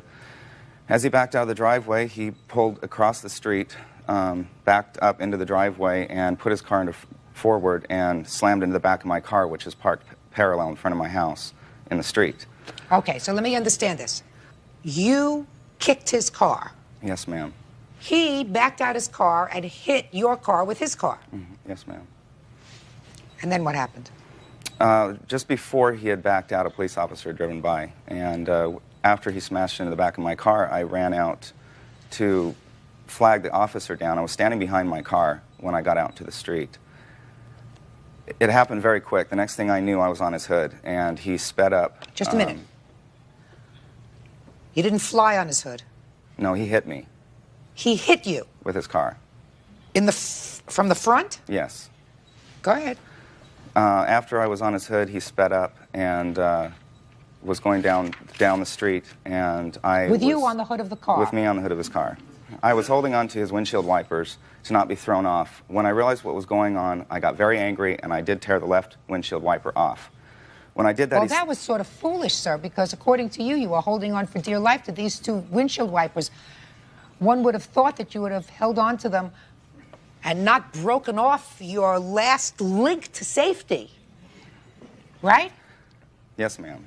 Yes, Mr. I do Kessler. not recall what was going through my mind. It just happened so fast. Well, what usually goes through your mind when you're in a situation that is very dangerous is how to best protect myself. Right? Yes, ma'am. The best way for you to protect yourself at that moment was to hold on for dear life to the only two things that you could grab hold of, which were the two windshield wipers. Not to break one off and throw it away. Then you're holding on with one hand. Right, Mr. Kessler? Yes, ma'am. I did grab onto his hood after, the top part of the hood, and I was holding onto that. And How do you hold on to the top part of a hood that's closed? Underneath. You can grab onto it. Maybe I'm wrong. I don't recall. This part happened so fast, I don't recall. Okay. But I was you still do remember on. that you pulled off his windshield wiper? Yes, and I was still holding onto the right windshield wiper, and I must have had my hand somewhere where I didn't. I was still on the hood of the car. He slammed on his brakes. When he did so, the right windshield wiper came off in my hands because I had a firm grip on that windshield wiper. I flew back, landed on my back, hit my head. The next thing I know, the bumper was somewhere up here above my head. It happened really quick. He threw the car in reverse, started going backwards. I felt, pain in my back and in my head at that point, and I screamed. I threw the windshield wiper at his car. It hit his windshield and shattered it. And after that happened, I heard a car coming up behind me. I tried to stand up, and I couldn't. The police officer asked me what happened. I said, I don't know, we had a fight. He went nuts. He's slamming into my car. Please stop him. Basically, I was able to get up, and I hopped on my left foot back to my car. That's when I realized something was wrong. I didn't know my leg was broken or my ankle was broken or what was wrong with it. That's basically it. Now, do you want to hear the truth? Well, I'll hear your side of the story, sir, and then I'll decide who's telling the truth. What happened was, he came home for lunch. I was getting ready to leave. My car was ready and running. Came home to explain the transfer to Dallas, whatever. I explained to him that I thought it was a great opportunity, that he should do it, that he should go ahead and go down there. It would take me at least a couple months to get all my things organized. He took it as it was a final decision of a breakup, whatever. Then we led into an argument. It had been going for about an hour. I had to leave. I was late. So I went, got in my car. He was still irritated, mad, whatever you want to say. Followed me out to my car, still screaming at me. Then that's when he kicked the door. I backed out, was starting to back out. He kicked the door again. I pulled out into the street. At that point, I felt that I had taken way too much of his crap before and after and during that situation. So I proceeded to run into the back end of his car. Okay. As soon as I was done with that, I was done and over with it. I started to back up, pull away. He stood in front of my car, would not let me leave, so I kept inching the car forward. He jumped on the hood, grabbed both of my windshield wipers, and started proceeding to rip them off. So I did take the car up to about getting ready to go into third gear. What does that mean, third gear? 30 miles an hour, so went a good couple blocks. And decided to slam on my brakes. Mr. Fields. Well, not smart. No, it's not. Okay. Then that's when he went flying off with both windshield wipers in hand. I figured it was done, over with. I was out of it.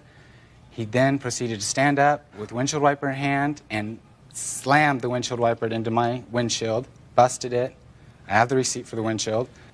When he did that, that's when I said, okay, enough's enough. You want to play this game? We'll play this game further. Sounds like the War of the Roses to me. It's a good thing there wasn't a chandelier around. Woo! Judge Judy continues in a moment. We did get into screaming matches quite frequently because it gets a little old when you're living with somebody who refuses to talk to you. And later today, he didn't follow instructions. He had a lot of conceit for his work, and I don't like green eggs and ham, Sam I am. Real cases, real people. Judge Judy. Litton Fields admits he was extremely angry at his lover, 29-year-old Scott Kessler.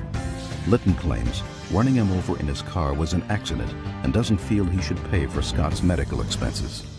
Were you a witness to this thing? No, ma'am. I'm just here because he can't do anything with his ankle. If he can't do something on his ankle, he'll tell me. Yeah. You're not a physician, are you? No. Can you do anything on your ankle? The only activity I can still do is snow ski with some pain. The boot holds my ankle together. Is it your right ankle or your left? It's my right ankle. Your right ankle. Is that the same foot that you kicked his car with? Yes. Twice? Yes.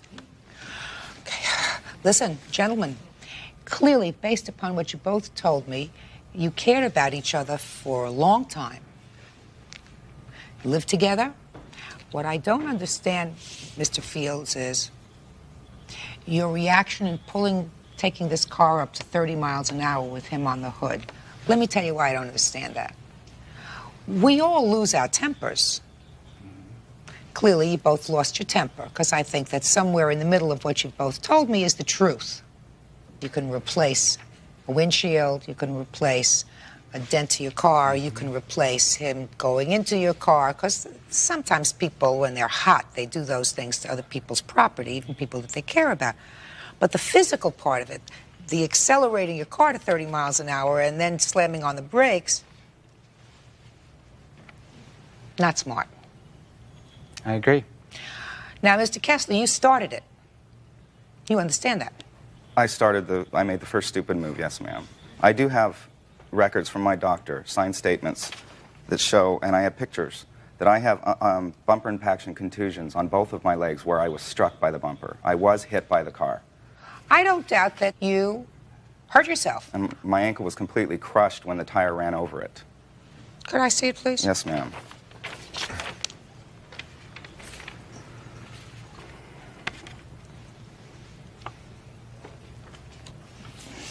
Ankle looks pretty bad. Have you seen these photographs? No, I haven't. Well, I'd like you to take a look at them, Mr. Fields.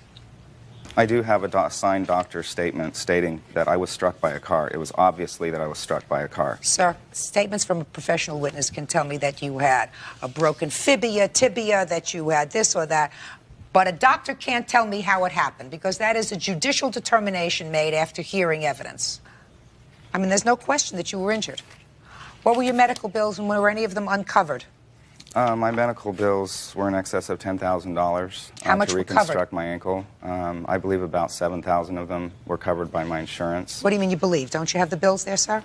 I do have a lot of bills. Between the insurance company and the lawyer that I hired at first, I did not get all my paperwork back from him. Well, I can't even consider, sir, your application for certain medical bills without a clear figure about what medical bills were left uncovered. Well, I have statements here showing... Mr. Kessler, when you come to court, you're supposed to be prepared, sir. I have a statement here for several bills that are showing what is owed by me. Apparently, they are more than what I expected. I still have continuing medical bills to this day. I have another surgery I have to schedule for next month, which will not be covered because it's a pre-existing injury. Mr. Kessler, I can't give you anticipatory damages, sir. Do you have a figure for me of what your unreimbursed medical bills are to date, sir? Unfortunately, I have outlines of bills here that I received from my attorney. He refused to return any of the other paperwork to me.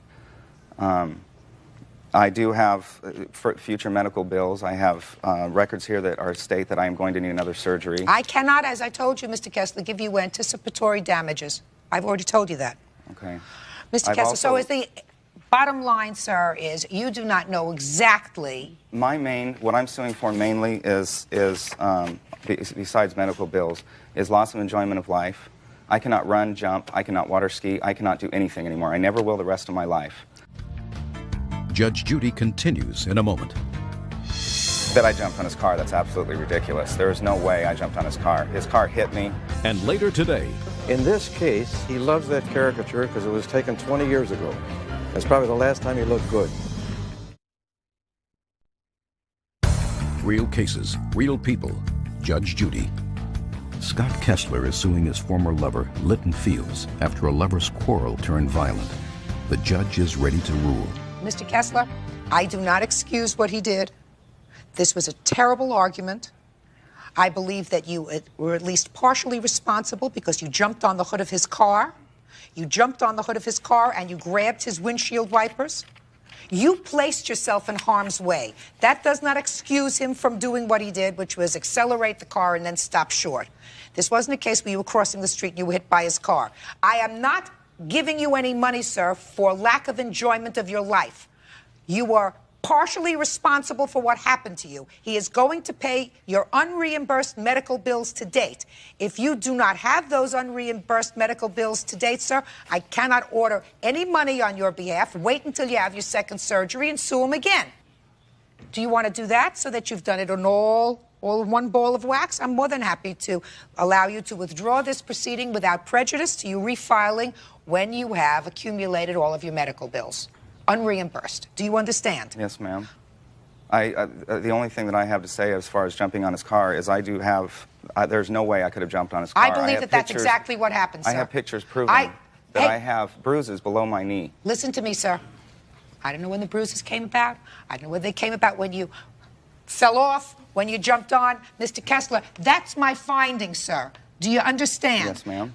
Do you want me to make an award based upon nothing more than conjecture in your original statement that you had approximately $3,000 in unreimbursed medical bills, and I'm telling you right now, I'm not going to give you the $3,000, or do you want to withdraw this proceeding without prejudice to having it renewed when you have your next surgery, and then you can get all of your bills together? What do you want to do, Yes, sir? ma'am, I will do that then. Fine. This matter is marked withdrawn without prejudice. Thank you very much. Parties are excused. You may step out. Back door to your right, please. Much more nasty now.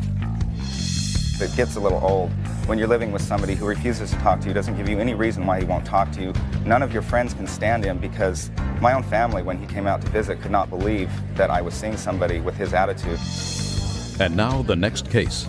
Parties on Lane versus Tynan. Step forward, please. Los Angeles artist Jack Lane claims he was contracted to draw a caricature of 45-year-old Dan Tynan, but he never paid him for it. Mr. Lane, you are an artist. Yes, Your Honor. According to your complaint, you were commissioned by the defendant to do a caricature of him Yes. for a Rotary Club. Is that right? Yes, ma'am. And you did the caricature. Yes. Do you have it? Yes, I do. And you sent it to him, and he didn't pay you for it. That's right, Your Honor. Why? Your Honor, he had sent me the character, or he had solicited me to draw a caricature for my demotion party. Tell me what a demotion party is. Demotion party is at the end of my presidency in my service club. We have a party at the end of the year. At that party, we usually get some form of gift. He had done this for other clubs, and he had solicited me saying, "Can I do this for your club?" I said, "Come to my office." I made an appointment. He came to my office. And at that time, I showed him a caricature that I keep on my wall, Your Honor. And I instructed him that this is the caricature that I wanted, something like this with a couple of exceptions. The exceptions were to put my logo on the cap and to put something else in my hand other than a hot dog, like a hammer or a gavel or something. Then he proceeded to draw. Well, did he do it in front of you, sir? Did he do the drawing while you were sitting in your office? No, we went outside into the parking lot, and he continued to draw. After he drew, he showed me the drawing, and it was nothing like this. It was something that he draws himself, more of a portrait than a caricature. I said that that is still not what I had drawn, that I had with the changes. He said he was going to go back, ink the difference, or ink something, and that he would mail it to me. Okay, so he went home and he drew this? He went home, he drew that, sent it to me. That was not the cartoon. Just a second. You sent it to him? Yes. When did you send it to him, sir? I billed him and sent it to him 5/1. May 1st? Yes. And you received it when, sir? Somewhere mid-May. Let's say you received it the beginning of the second week in May. Very good. What did you do with it? Once I saw the caricature, I knew that I would not use it for my demotion party because it wasn't what I had commissioned or what I had asked for. When he sent the second billing request, I packaged it and mailed it back to him. When did he send the second billing request? July, I believe. And your demotion party was in June? In June, yeah, late June. Judge Judy continues in a moment. You're going to pay this bill, sir, and I'm going to tell you why. Very simple. I would have complete sympathy for your position if when you received this in May, beginning of the second week in May, before your demotion party, you put it back in the envelope and you sent it back to this gentleman and you said, this is not what I bargained for. I'm not interested in it. If you want another opportunity to do what I did in fact commission, because this quite frankly is an adorable caricature, absolutely adorable, but it's not exactly what I want. It doesn't have a gavel in the hand and I don't like the logo. Because those were the two things that you complained about. Yes. Right? So it would be very easy for him to put a gavel in your hand and to change the logo. You didn't give him an opportunity to do that. You didn't even have the common courtesy to respond to his first billing. You waited until July, 2 months later, and then you packed it up and sent it back to him. That's bad form. He just bought himself a caricature. Give it to him. Your Honor. Mr. Lane, you won. Yeah. $92.01 to the plaintiff. That's all. Thank you. Can't ask for better than that. Parties are excused. You may step out. Judge Judy continues in a moment. And on the next Judge Judy. Basically, Parties on Meyer versus Grumshaw. Step forward, please. Lucille Meyer says her 15-year-old daughter, Heather, was assaulted in school by George Grumshaw's daughter, Rebecca. The two girls began an argument between classes that turned into a violent brawl. Rebecca says Heather started it. Order. All rise. Quiet in the courtroom. All rise. Sir. Judges number 224 on the calendar in the matter of Meyer versus Grumshaw. Parties have been sworn in, Judge. You may be seated. Have seats, ladies. You two folks are the parents of these two young ladies. And you, madam, are suing Yes. her father because you allege Yes. that this young lady assaulted your daughter in school, caused serious injury. Yes. You're suing for both medical bills and pain and suffering. Yes. I have it all with me, Judge. Neither of you were at the school at this time. Is that correct? No. No, ma'am. So you don't know what happened, No, ma'am, we don't. right? Other than what your daughters tell you. So then why don't you two folks have a seat? You two ladies step up. Tell me your first name. My name's Heather. Heather, can you speak up, please? Heather. And tell me what happened. I knew Becky from junior high when she was in my PE class, and she... PE, physical education? Yeah, physical education. And she used to ask me if I was in modeling and stuff, her and her friend, and I was uncomfortable about it, and the principal did talk to her, and she stopped. So you thought she was bothering you in junior high school? Yeah. Okay. That was a while ago. Yeah. And so my second week of 9th grade year, I was hazed for drill team. And they woke me up on September 13th from my bed and dressed me up as a clown. Who did? Drill team. But she had nothing to do with that. No, it's getting to the story. She had the PE class right next to drill team with me.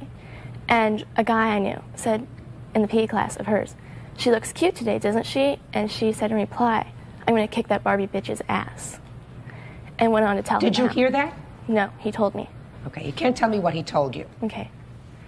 And so I went to second period where she and her friend would bug me about saying, "Heather, shut up, don't talk." And she had pushed me into my chair. And How did she push you into your chair? She walked by when it was cleanup time and pushed me into my chair. How? Physically did she push you into? She bumped it, and I told her to knock it off, and she stepped on my foot. And I went to go get up, and she tripped. She tripped? She tripped. And fell? Mm-hmm. She didn't fall. She didn't fall? She didn't fall, but she lost her balance and went back to her seat. And the bell rang, and we all rushed for the door, and I was one of the first people out. And I heard her friend say, "Becky, wait up," and she said, "No, I had to help the Barbie bitch out the door." And I turned around to Who say, said, "Let's help the Barbie bitch out the door"? Becky. Go ahead. And so I turned around and say, "What?" And she tripped me. And then she proceeded to pick me up and throw me into the wall. And then from there, I said, "What are you doing?" And she just came after me and repeatedly hit me into the wall again. Then took my head and hit me from every direction of my head into the wall. Then she dropped me and I fell on my knees. And I tried to get up, but I was unable to get up because my knees were hurting so bad. And then she picked me up again by my t-shirt and started hitting me to the wall about 20 times, I'd say. And then I remember her dropping me, and she was cussing at me at this time, and I was crying. What was she saying to you? She said, "I'm going to kill you, Barbie bitch. I'm going to f you up." Why does she call you Barbie bitch? Because she thinks that you believe she thinks you look like a Barbie doll? I guess so. Mm-hmm. And then I remember falling on the ground, because she pushed me on the ground, and she picked me back up again by my head, my hair, started socking my face. Then she tried to headbutt me, and I used my hands to stop her from doing that. She threw me on the ground by my face. I rolled over and tried to get up, but my backpack pushed me down. You have hospital report? Yes. Yes. Could I see the hospital report, please? Okay, Becky. I'd like to hear your version of what happened. I've known Heather since junior high, but like, this is the 9th grade, second week of 9th grade. What happened to junior high? She says that there was a problem. Words were thrown back and forth. Just like when we would change PE, I was made fun of because I was big-chested in junior high. They would all make fun of me when I changed in PE, and but stuff like that, name calling, and it went back and forth, and then it quit because we had to sign a contract. Who signed a contract? Both of us did, stated that we would not talk or be around each other. And then I changed my PE class because I wasn't supposed to be around her. They changed my PE class. So they changed your class? And they changed my class. And then we were coming out of art, and this is the 9th grade, and we were coming out of art, and I did not push the chair into her.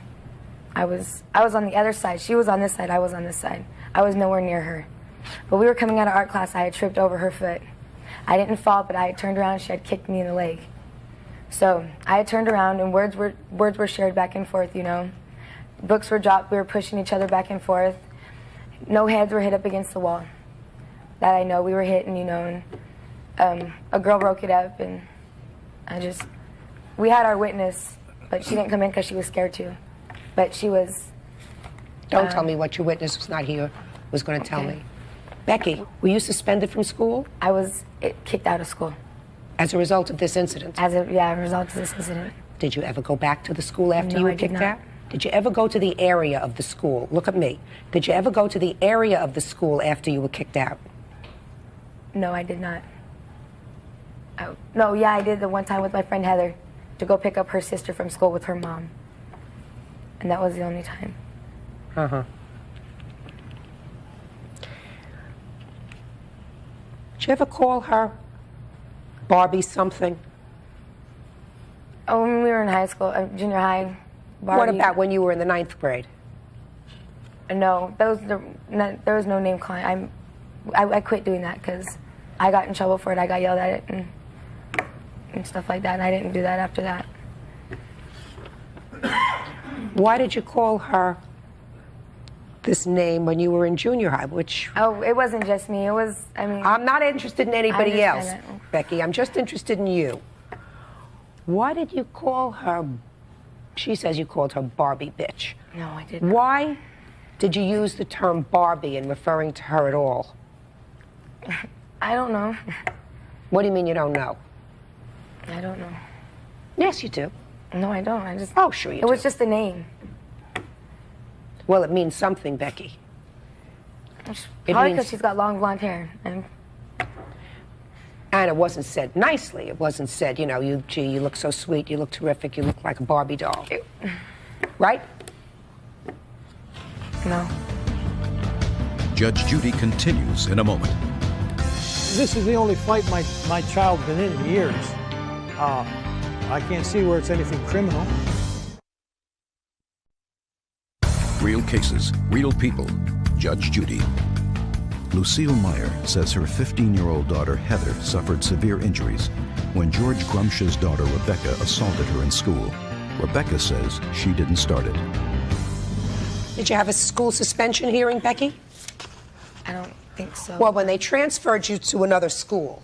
I was just out of the school, and then What do you mean I went you were to just Tennessee. I went to Tennessee after the fight and stuff, and I went to school out there. Just a second. What day of the week was this fight? I don't remember. Friday. Friday. When did you go to Tennessee? Like 2 weeks later. Did you go to school for those 2 weeks? No. Why not? Because I really, honestly, I don't know. Because I got kicked out of school. I was expelled from the schools, from that school. Step up, sir. I'm going to ask you some very important questions. Just Yes, listen. Your Honor. Does she live with you? Yes. Did you get a call from the school? About the fight, yes. Were you told to come to school with your daughter? Yeah, I met with the assistant principal. Okay.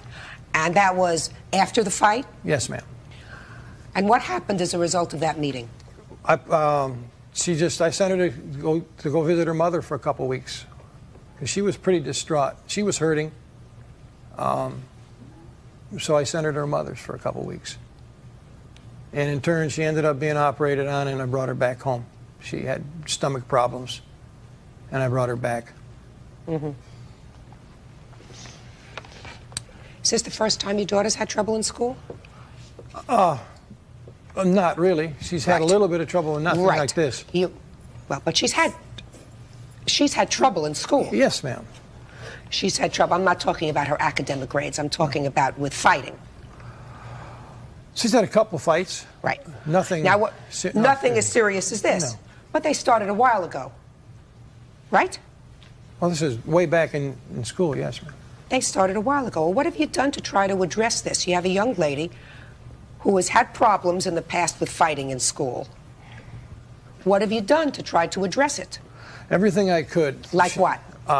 She's gone to doctors. You mean to psychiatrists, psychologists? Yes, ma'am. How long has she been in therapy? Oh, on and off for quite a while. Have they come to any decision as to why she acts aggressively? She's attention deficit disorder.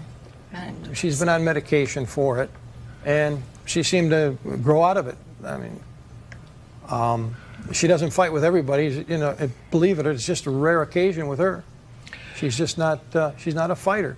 Well, she is a fighter, sir. I mean, Well, I had 5 children, and I will tell you that they got into a lot of trouble. But they didn't get into trouble hitting other people. And your daughter has had that kind of problem, which is one of the reasons that you had her in therapy, I assume. Not for fighting, ma'am, no. Well, you should have. Because it's not normal for a young lady to become physical. That's not right.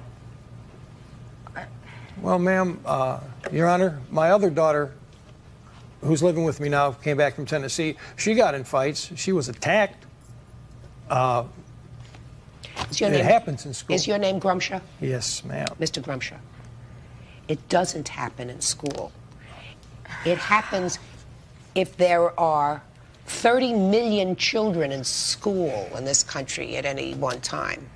It is a minuscule number of children who are involved in fighting, and an even more minuscule number of girls that are involved in fighting. So you can't tell me, you can't say to yourself, well, it happens in school. It doesn't happen in school. You know, girls can be nasty, they can be cutting, they can be gossipy, you know. But I don't buy your daughter's version of these events. I think that she didn't like this young lady for a long time. No, that's not what it was. Oh, yeah, I think that that's what it was. No, it wasn't. And I think you'd been teasing her for a long time.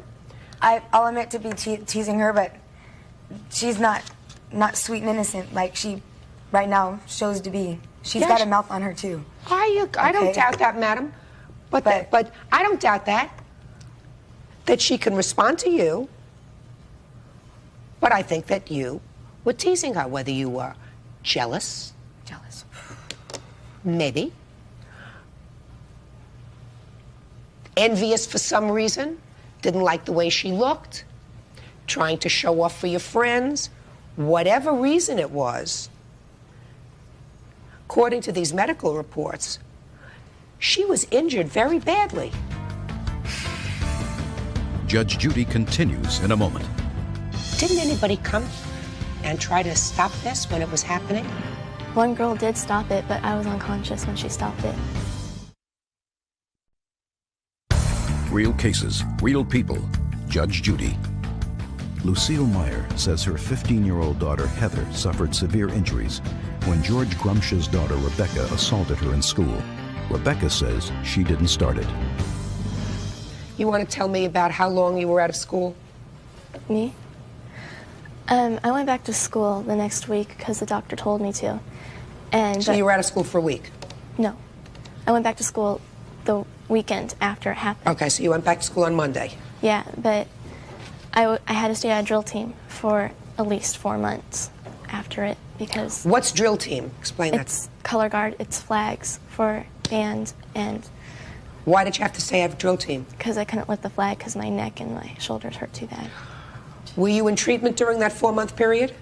Yes, I had treatment from physical therapists for my knees, and I've gone to orthopedic surgeons for my back, and I just started going to a chiropractor. All right, Ms. Meyer, could you step up, please? Can you tell me what your out-of-pocket medical expenses were? Our total is $5,141.77. And what is not covered by insurance? This is everything that wasn't covered by insurance. That was not covered by Yes, insurance? this is not covered by insurance. I calculated everything that was not covered. Let me see that, please. Sorry.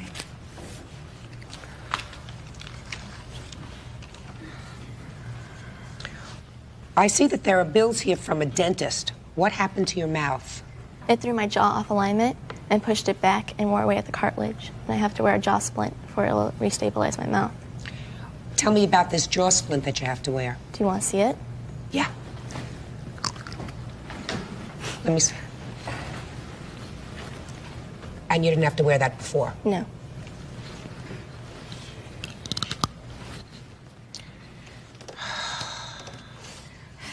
None of the TMJ specialist, none of that was covered by insurance. That was strictly out of my pocket. It's more than a pushing. Do you understand that? Do you understand that, madam? Yes. This is more than a little pushing. Didn't anybody come and try to stop this when it was happening? Some people tried to, but they told me they were afraid because I asked some people I knew. And one girl did stop it, but I was unconscious when she stopped it. You mean you had actually passed out? I was passed out. Where were the teachers? The teacher came out a while after because they had slapped me to wake me up. They had woken me up and carried me into the classroom. That happened outside of.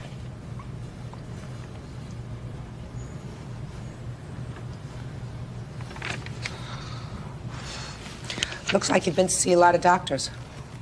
I did. You have to wear that plate in your mouth all the time? Yes. You have pain in the morning when you wake up? I always have pain.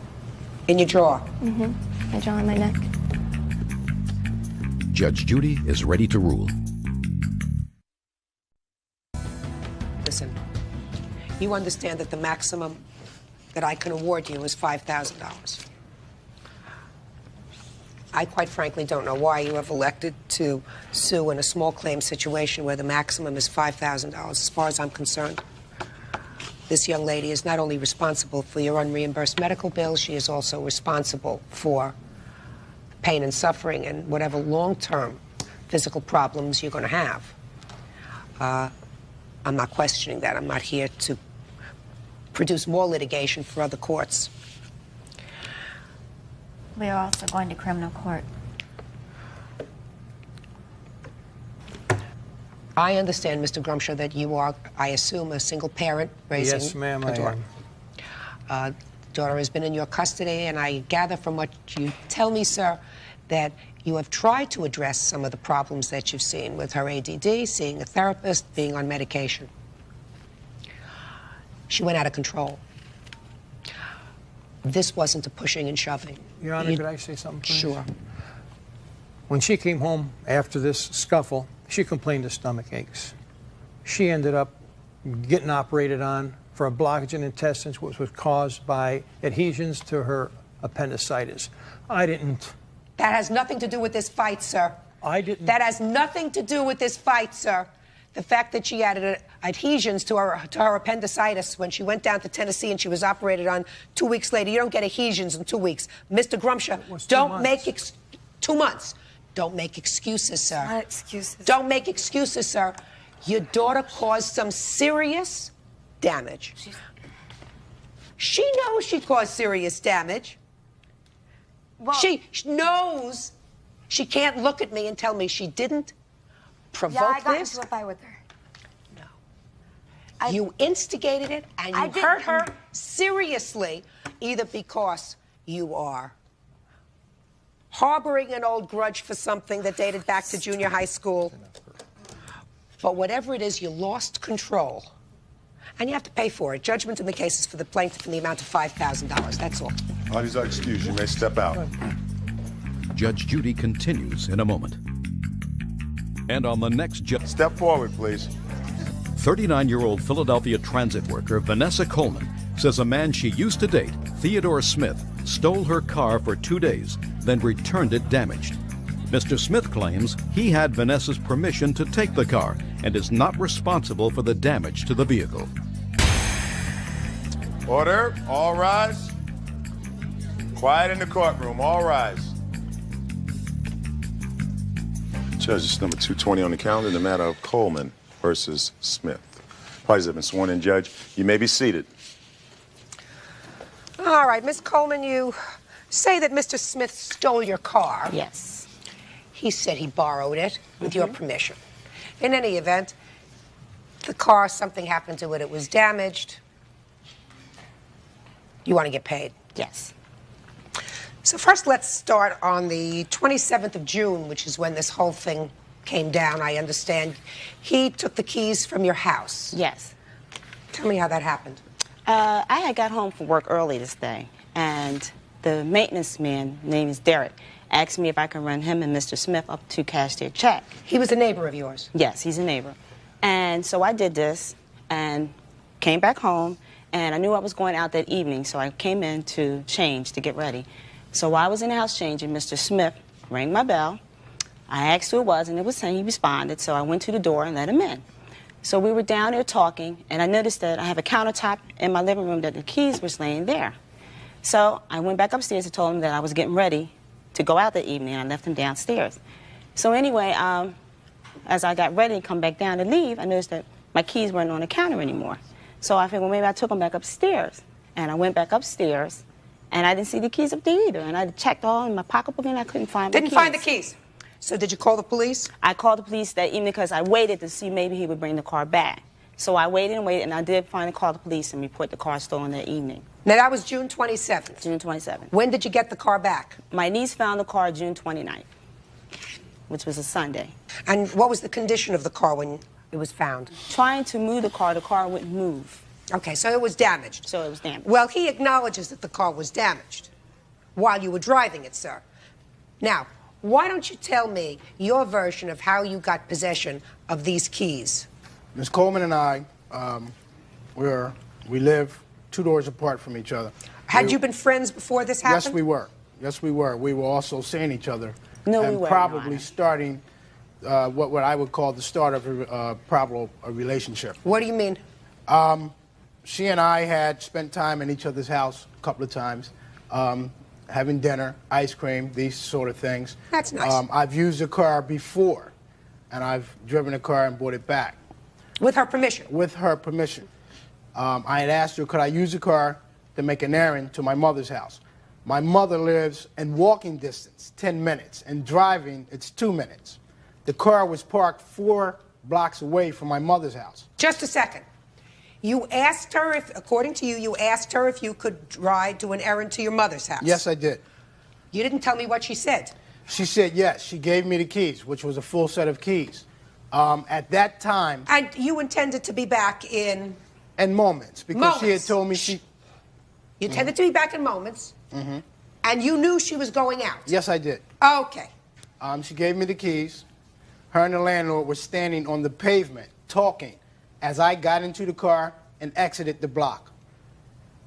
About 5 minutes into the journey after the car, I stopped at the intersection.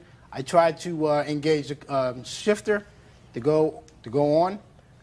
The car wouldn't move. It All didn't right, respond. you knew at that point, to make a long story a little shorter, you knew at that point that there was something wrong with the car. Yes. What did you do then? I had a friend who was with me. Which friend was with you?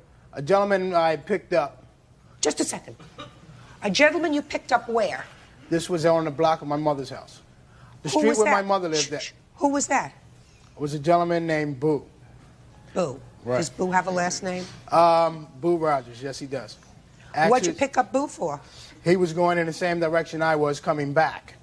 So I you was had giving him a lift. So what you're saying to me was you had already been at your mother's house. Yes. So you did the errand at your mother's Yes, I house did. already. You sure about that? Yes. Go ahead. And you're on your way back with Boo in the car. Right. Go ahead. The car broke down at the intersection. We both got out. We pushed the car. At that time, I'm not knowing too much about cars. I asked him. He didn't know too much about cars. So I went to a payphone. I called a friend who did know about cars. He came and checked the car out. He told me, Mike... Why didn't you call her? Well, at that particular time, I wanted to see what was wrong with the car. Now listen, Mr. Smith, let's talk logic here, sir. You said you were going to be back in 2 minutes. You knew she was going out. Now you're out for well beyond 2 minutes. You pick up Boo. Then you call one friend. The person that you don't call is the person whose car it is, who has to go out, and you know that she was going out. So I don't understand why you didn't pick up the phone and say, I'm going to try to fix the car. I'm having some trouble with it. I agree understand? with you. I Good. agree with I'm glad you do. It makes me feel better. Go ahead. Thank you. So the gentleman came, and we looked at the car, and he told me that the clutch was dry. It needed hydraulic clutch fluid. Okay, so then what did you do? Well, we tried Now to we're looking for fluid. Right. We got Boo and we got fluid. Exactly. I tried to get the fluid. How did you try to get the fluid, sir? We went to an auto supply store. And how far away from where the car was? It was a that? distance. How about how far, sir? 10-minute ride. How'd you get there? In his car. The gentleman who came to look at the car, who was a Just a mechanic. minute. Let me understand this. All this time you haven't called her yet. No, I haven't. Keep going. That was it. And so what'd you do? Upon not getting the car started, again, I did not call her. I went home. I tried to contact her then. How did you try to contact her? By calling her on the phone. And what happened? I got no answer. I'm having too good a time with this, please. So you tried to contact her, you called her, and there was no answer. Exactly. So I assume you wrote out a note. No, I did not. Because you're right next No, door. I You did wrote not. out a note and you say, don't worry about your car, it broke down, here's where it's located. You went and tacked it on a door. No, I did not. No, you did not. Judge Judy continues in a moment. The reason why I sued him for that because... to teach him a lesson. Yes. And later today, So you made trouble between her and her son. You were a pig about the money that you won. You really are nasty. real cases, real people. Judge Judy. 39-year-old Vanessa Coleman says Theodore Smith stole her car and returned it 2 days later with extensive damages. Theodore says Vanessa gave him permission to take the car and denies any responsibility for the damage. It's not really urgently important, Miss Coleman. Listen to me. It's not urgently important whether he drove the car with or without your permission. He's responsible for the damage to your car. Now, I don't think he can look me in the eye and deny that, right, sir? I agree with you. Right. So, did you have the car fixed? Oh, yes. Let me see the repair bill. When did you Never. finally tell her where the car was? Never. I didn't. The car was recovered Sunday morning. I woke up, came out, the car was in front of her house. Weren't you curious as to how she found it? Not really. No. No. I don't understand these bills, Miss Coleman. Okay, Let's understand. The short bill is the actual estimate that all the damages that I had done to the car. The other estimate is just for the damage that he did, which was to the clutch and the shifter. Well, $460. Is that what you paid for the damage that he did? I paid 900 and what is it, 945? Yeah, but you know, you're not talking about a wheel alignment and front brakes. See, I didn't and charge outer him. seats. I didn't charge him for that. I just charged him for the clutch and the shifter. But she's suing me for 945. Just a second. And the reason why I sued him for that because to teach him a lesson. Yes, he denied. he denied to pay me anything except for the $60 he gave me. He gave you $60? He gave me $60. What'd you give her $60 for, sir? The first day that this had happened and she told me she was putting the car in the shop, yeah. I said, okay, I'm going to give you some money to start on. This is initial payment. Give me a receipt and I'll pay the rest gladly. Yeah. Right. She never gave me a receipt. She refused to give me a receipt. This happened on... All right, got it. Listen, Miss Coleman. He has to pay for the damage he did on the car. If I could add on a couple of bucks for bad manners, you know, I would do that, but that's not what we're about. Yes. He's got to pay for the damage he did to the car, $460. Yes. And I would suggest to you, if you ever made a loan to him of your car or anything else that you value... Never, Ann. What? Never.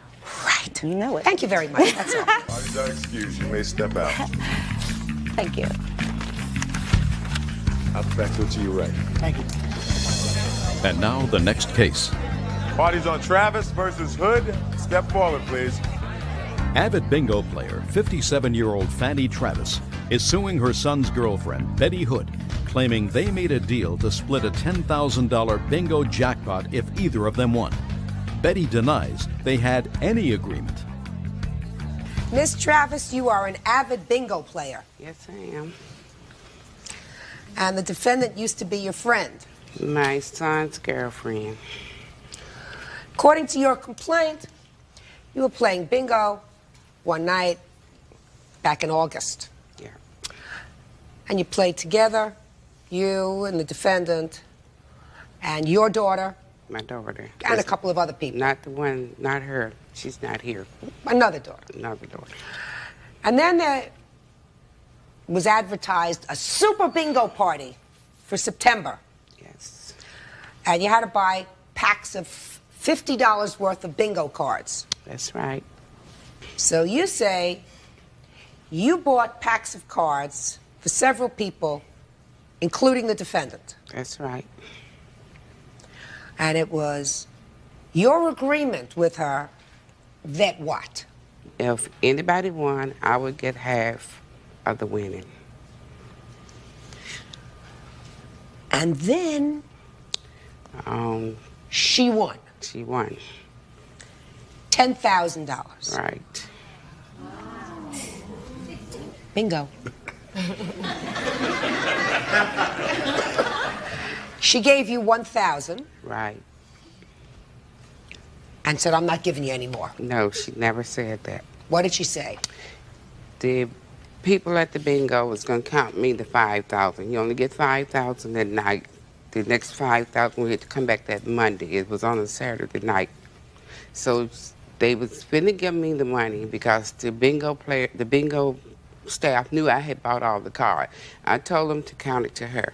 At the time, they counted out $1,000. She gave me the $1,000, and they gave me the slip and told me to come back Monday and pick up the rest of the money. And in the car, I gave her the slip and told her to wait. Monday, I'll go with you, and I want the rest of my money.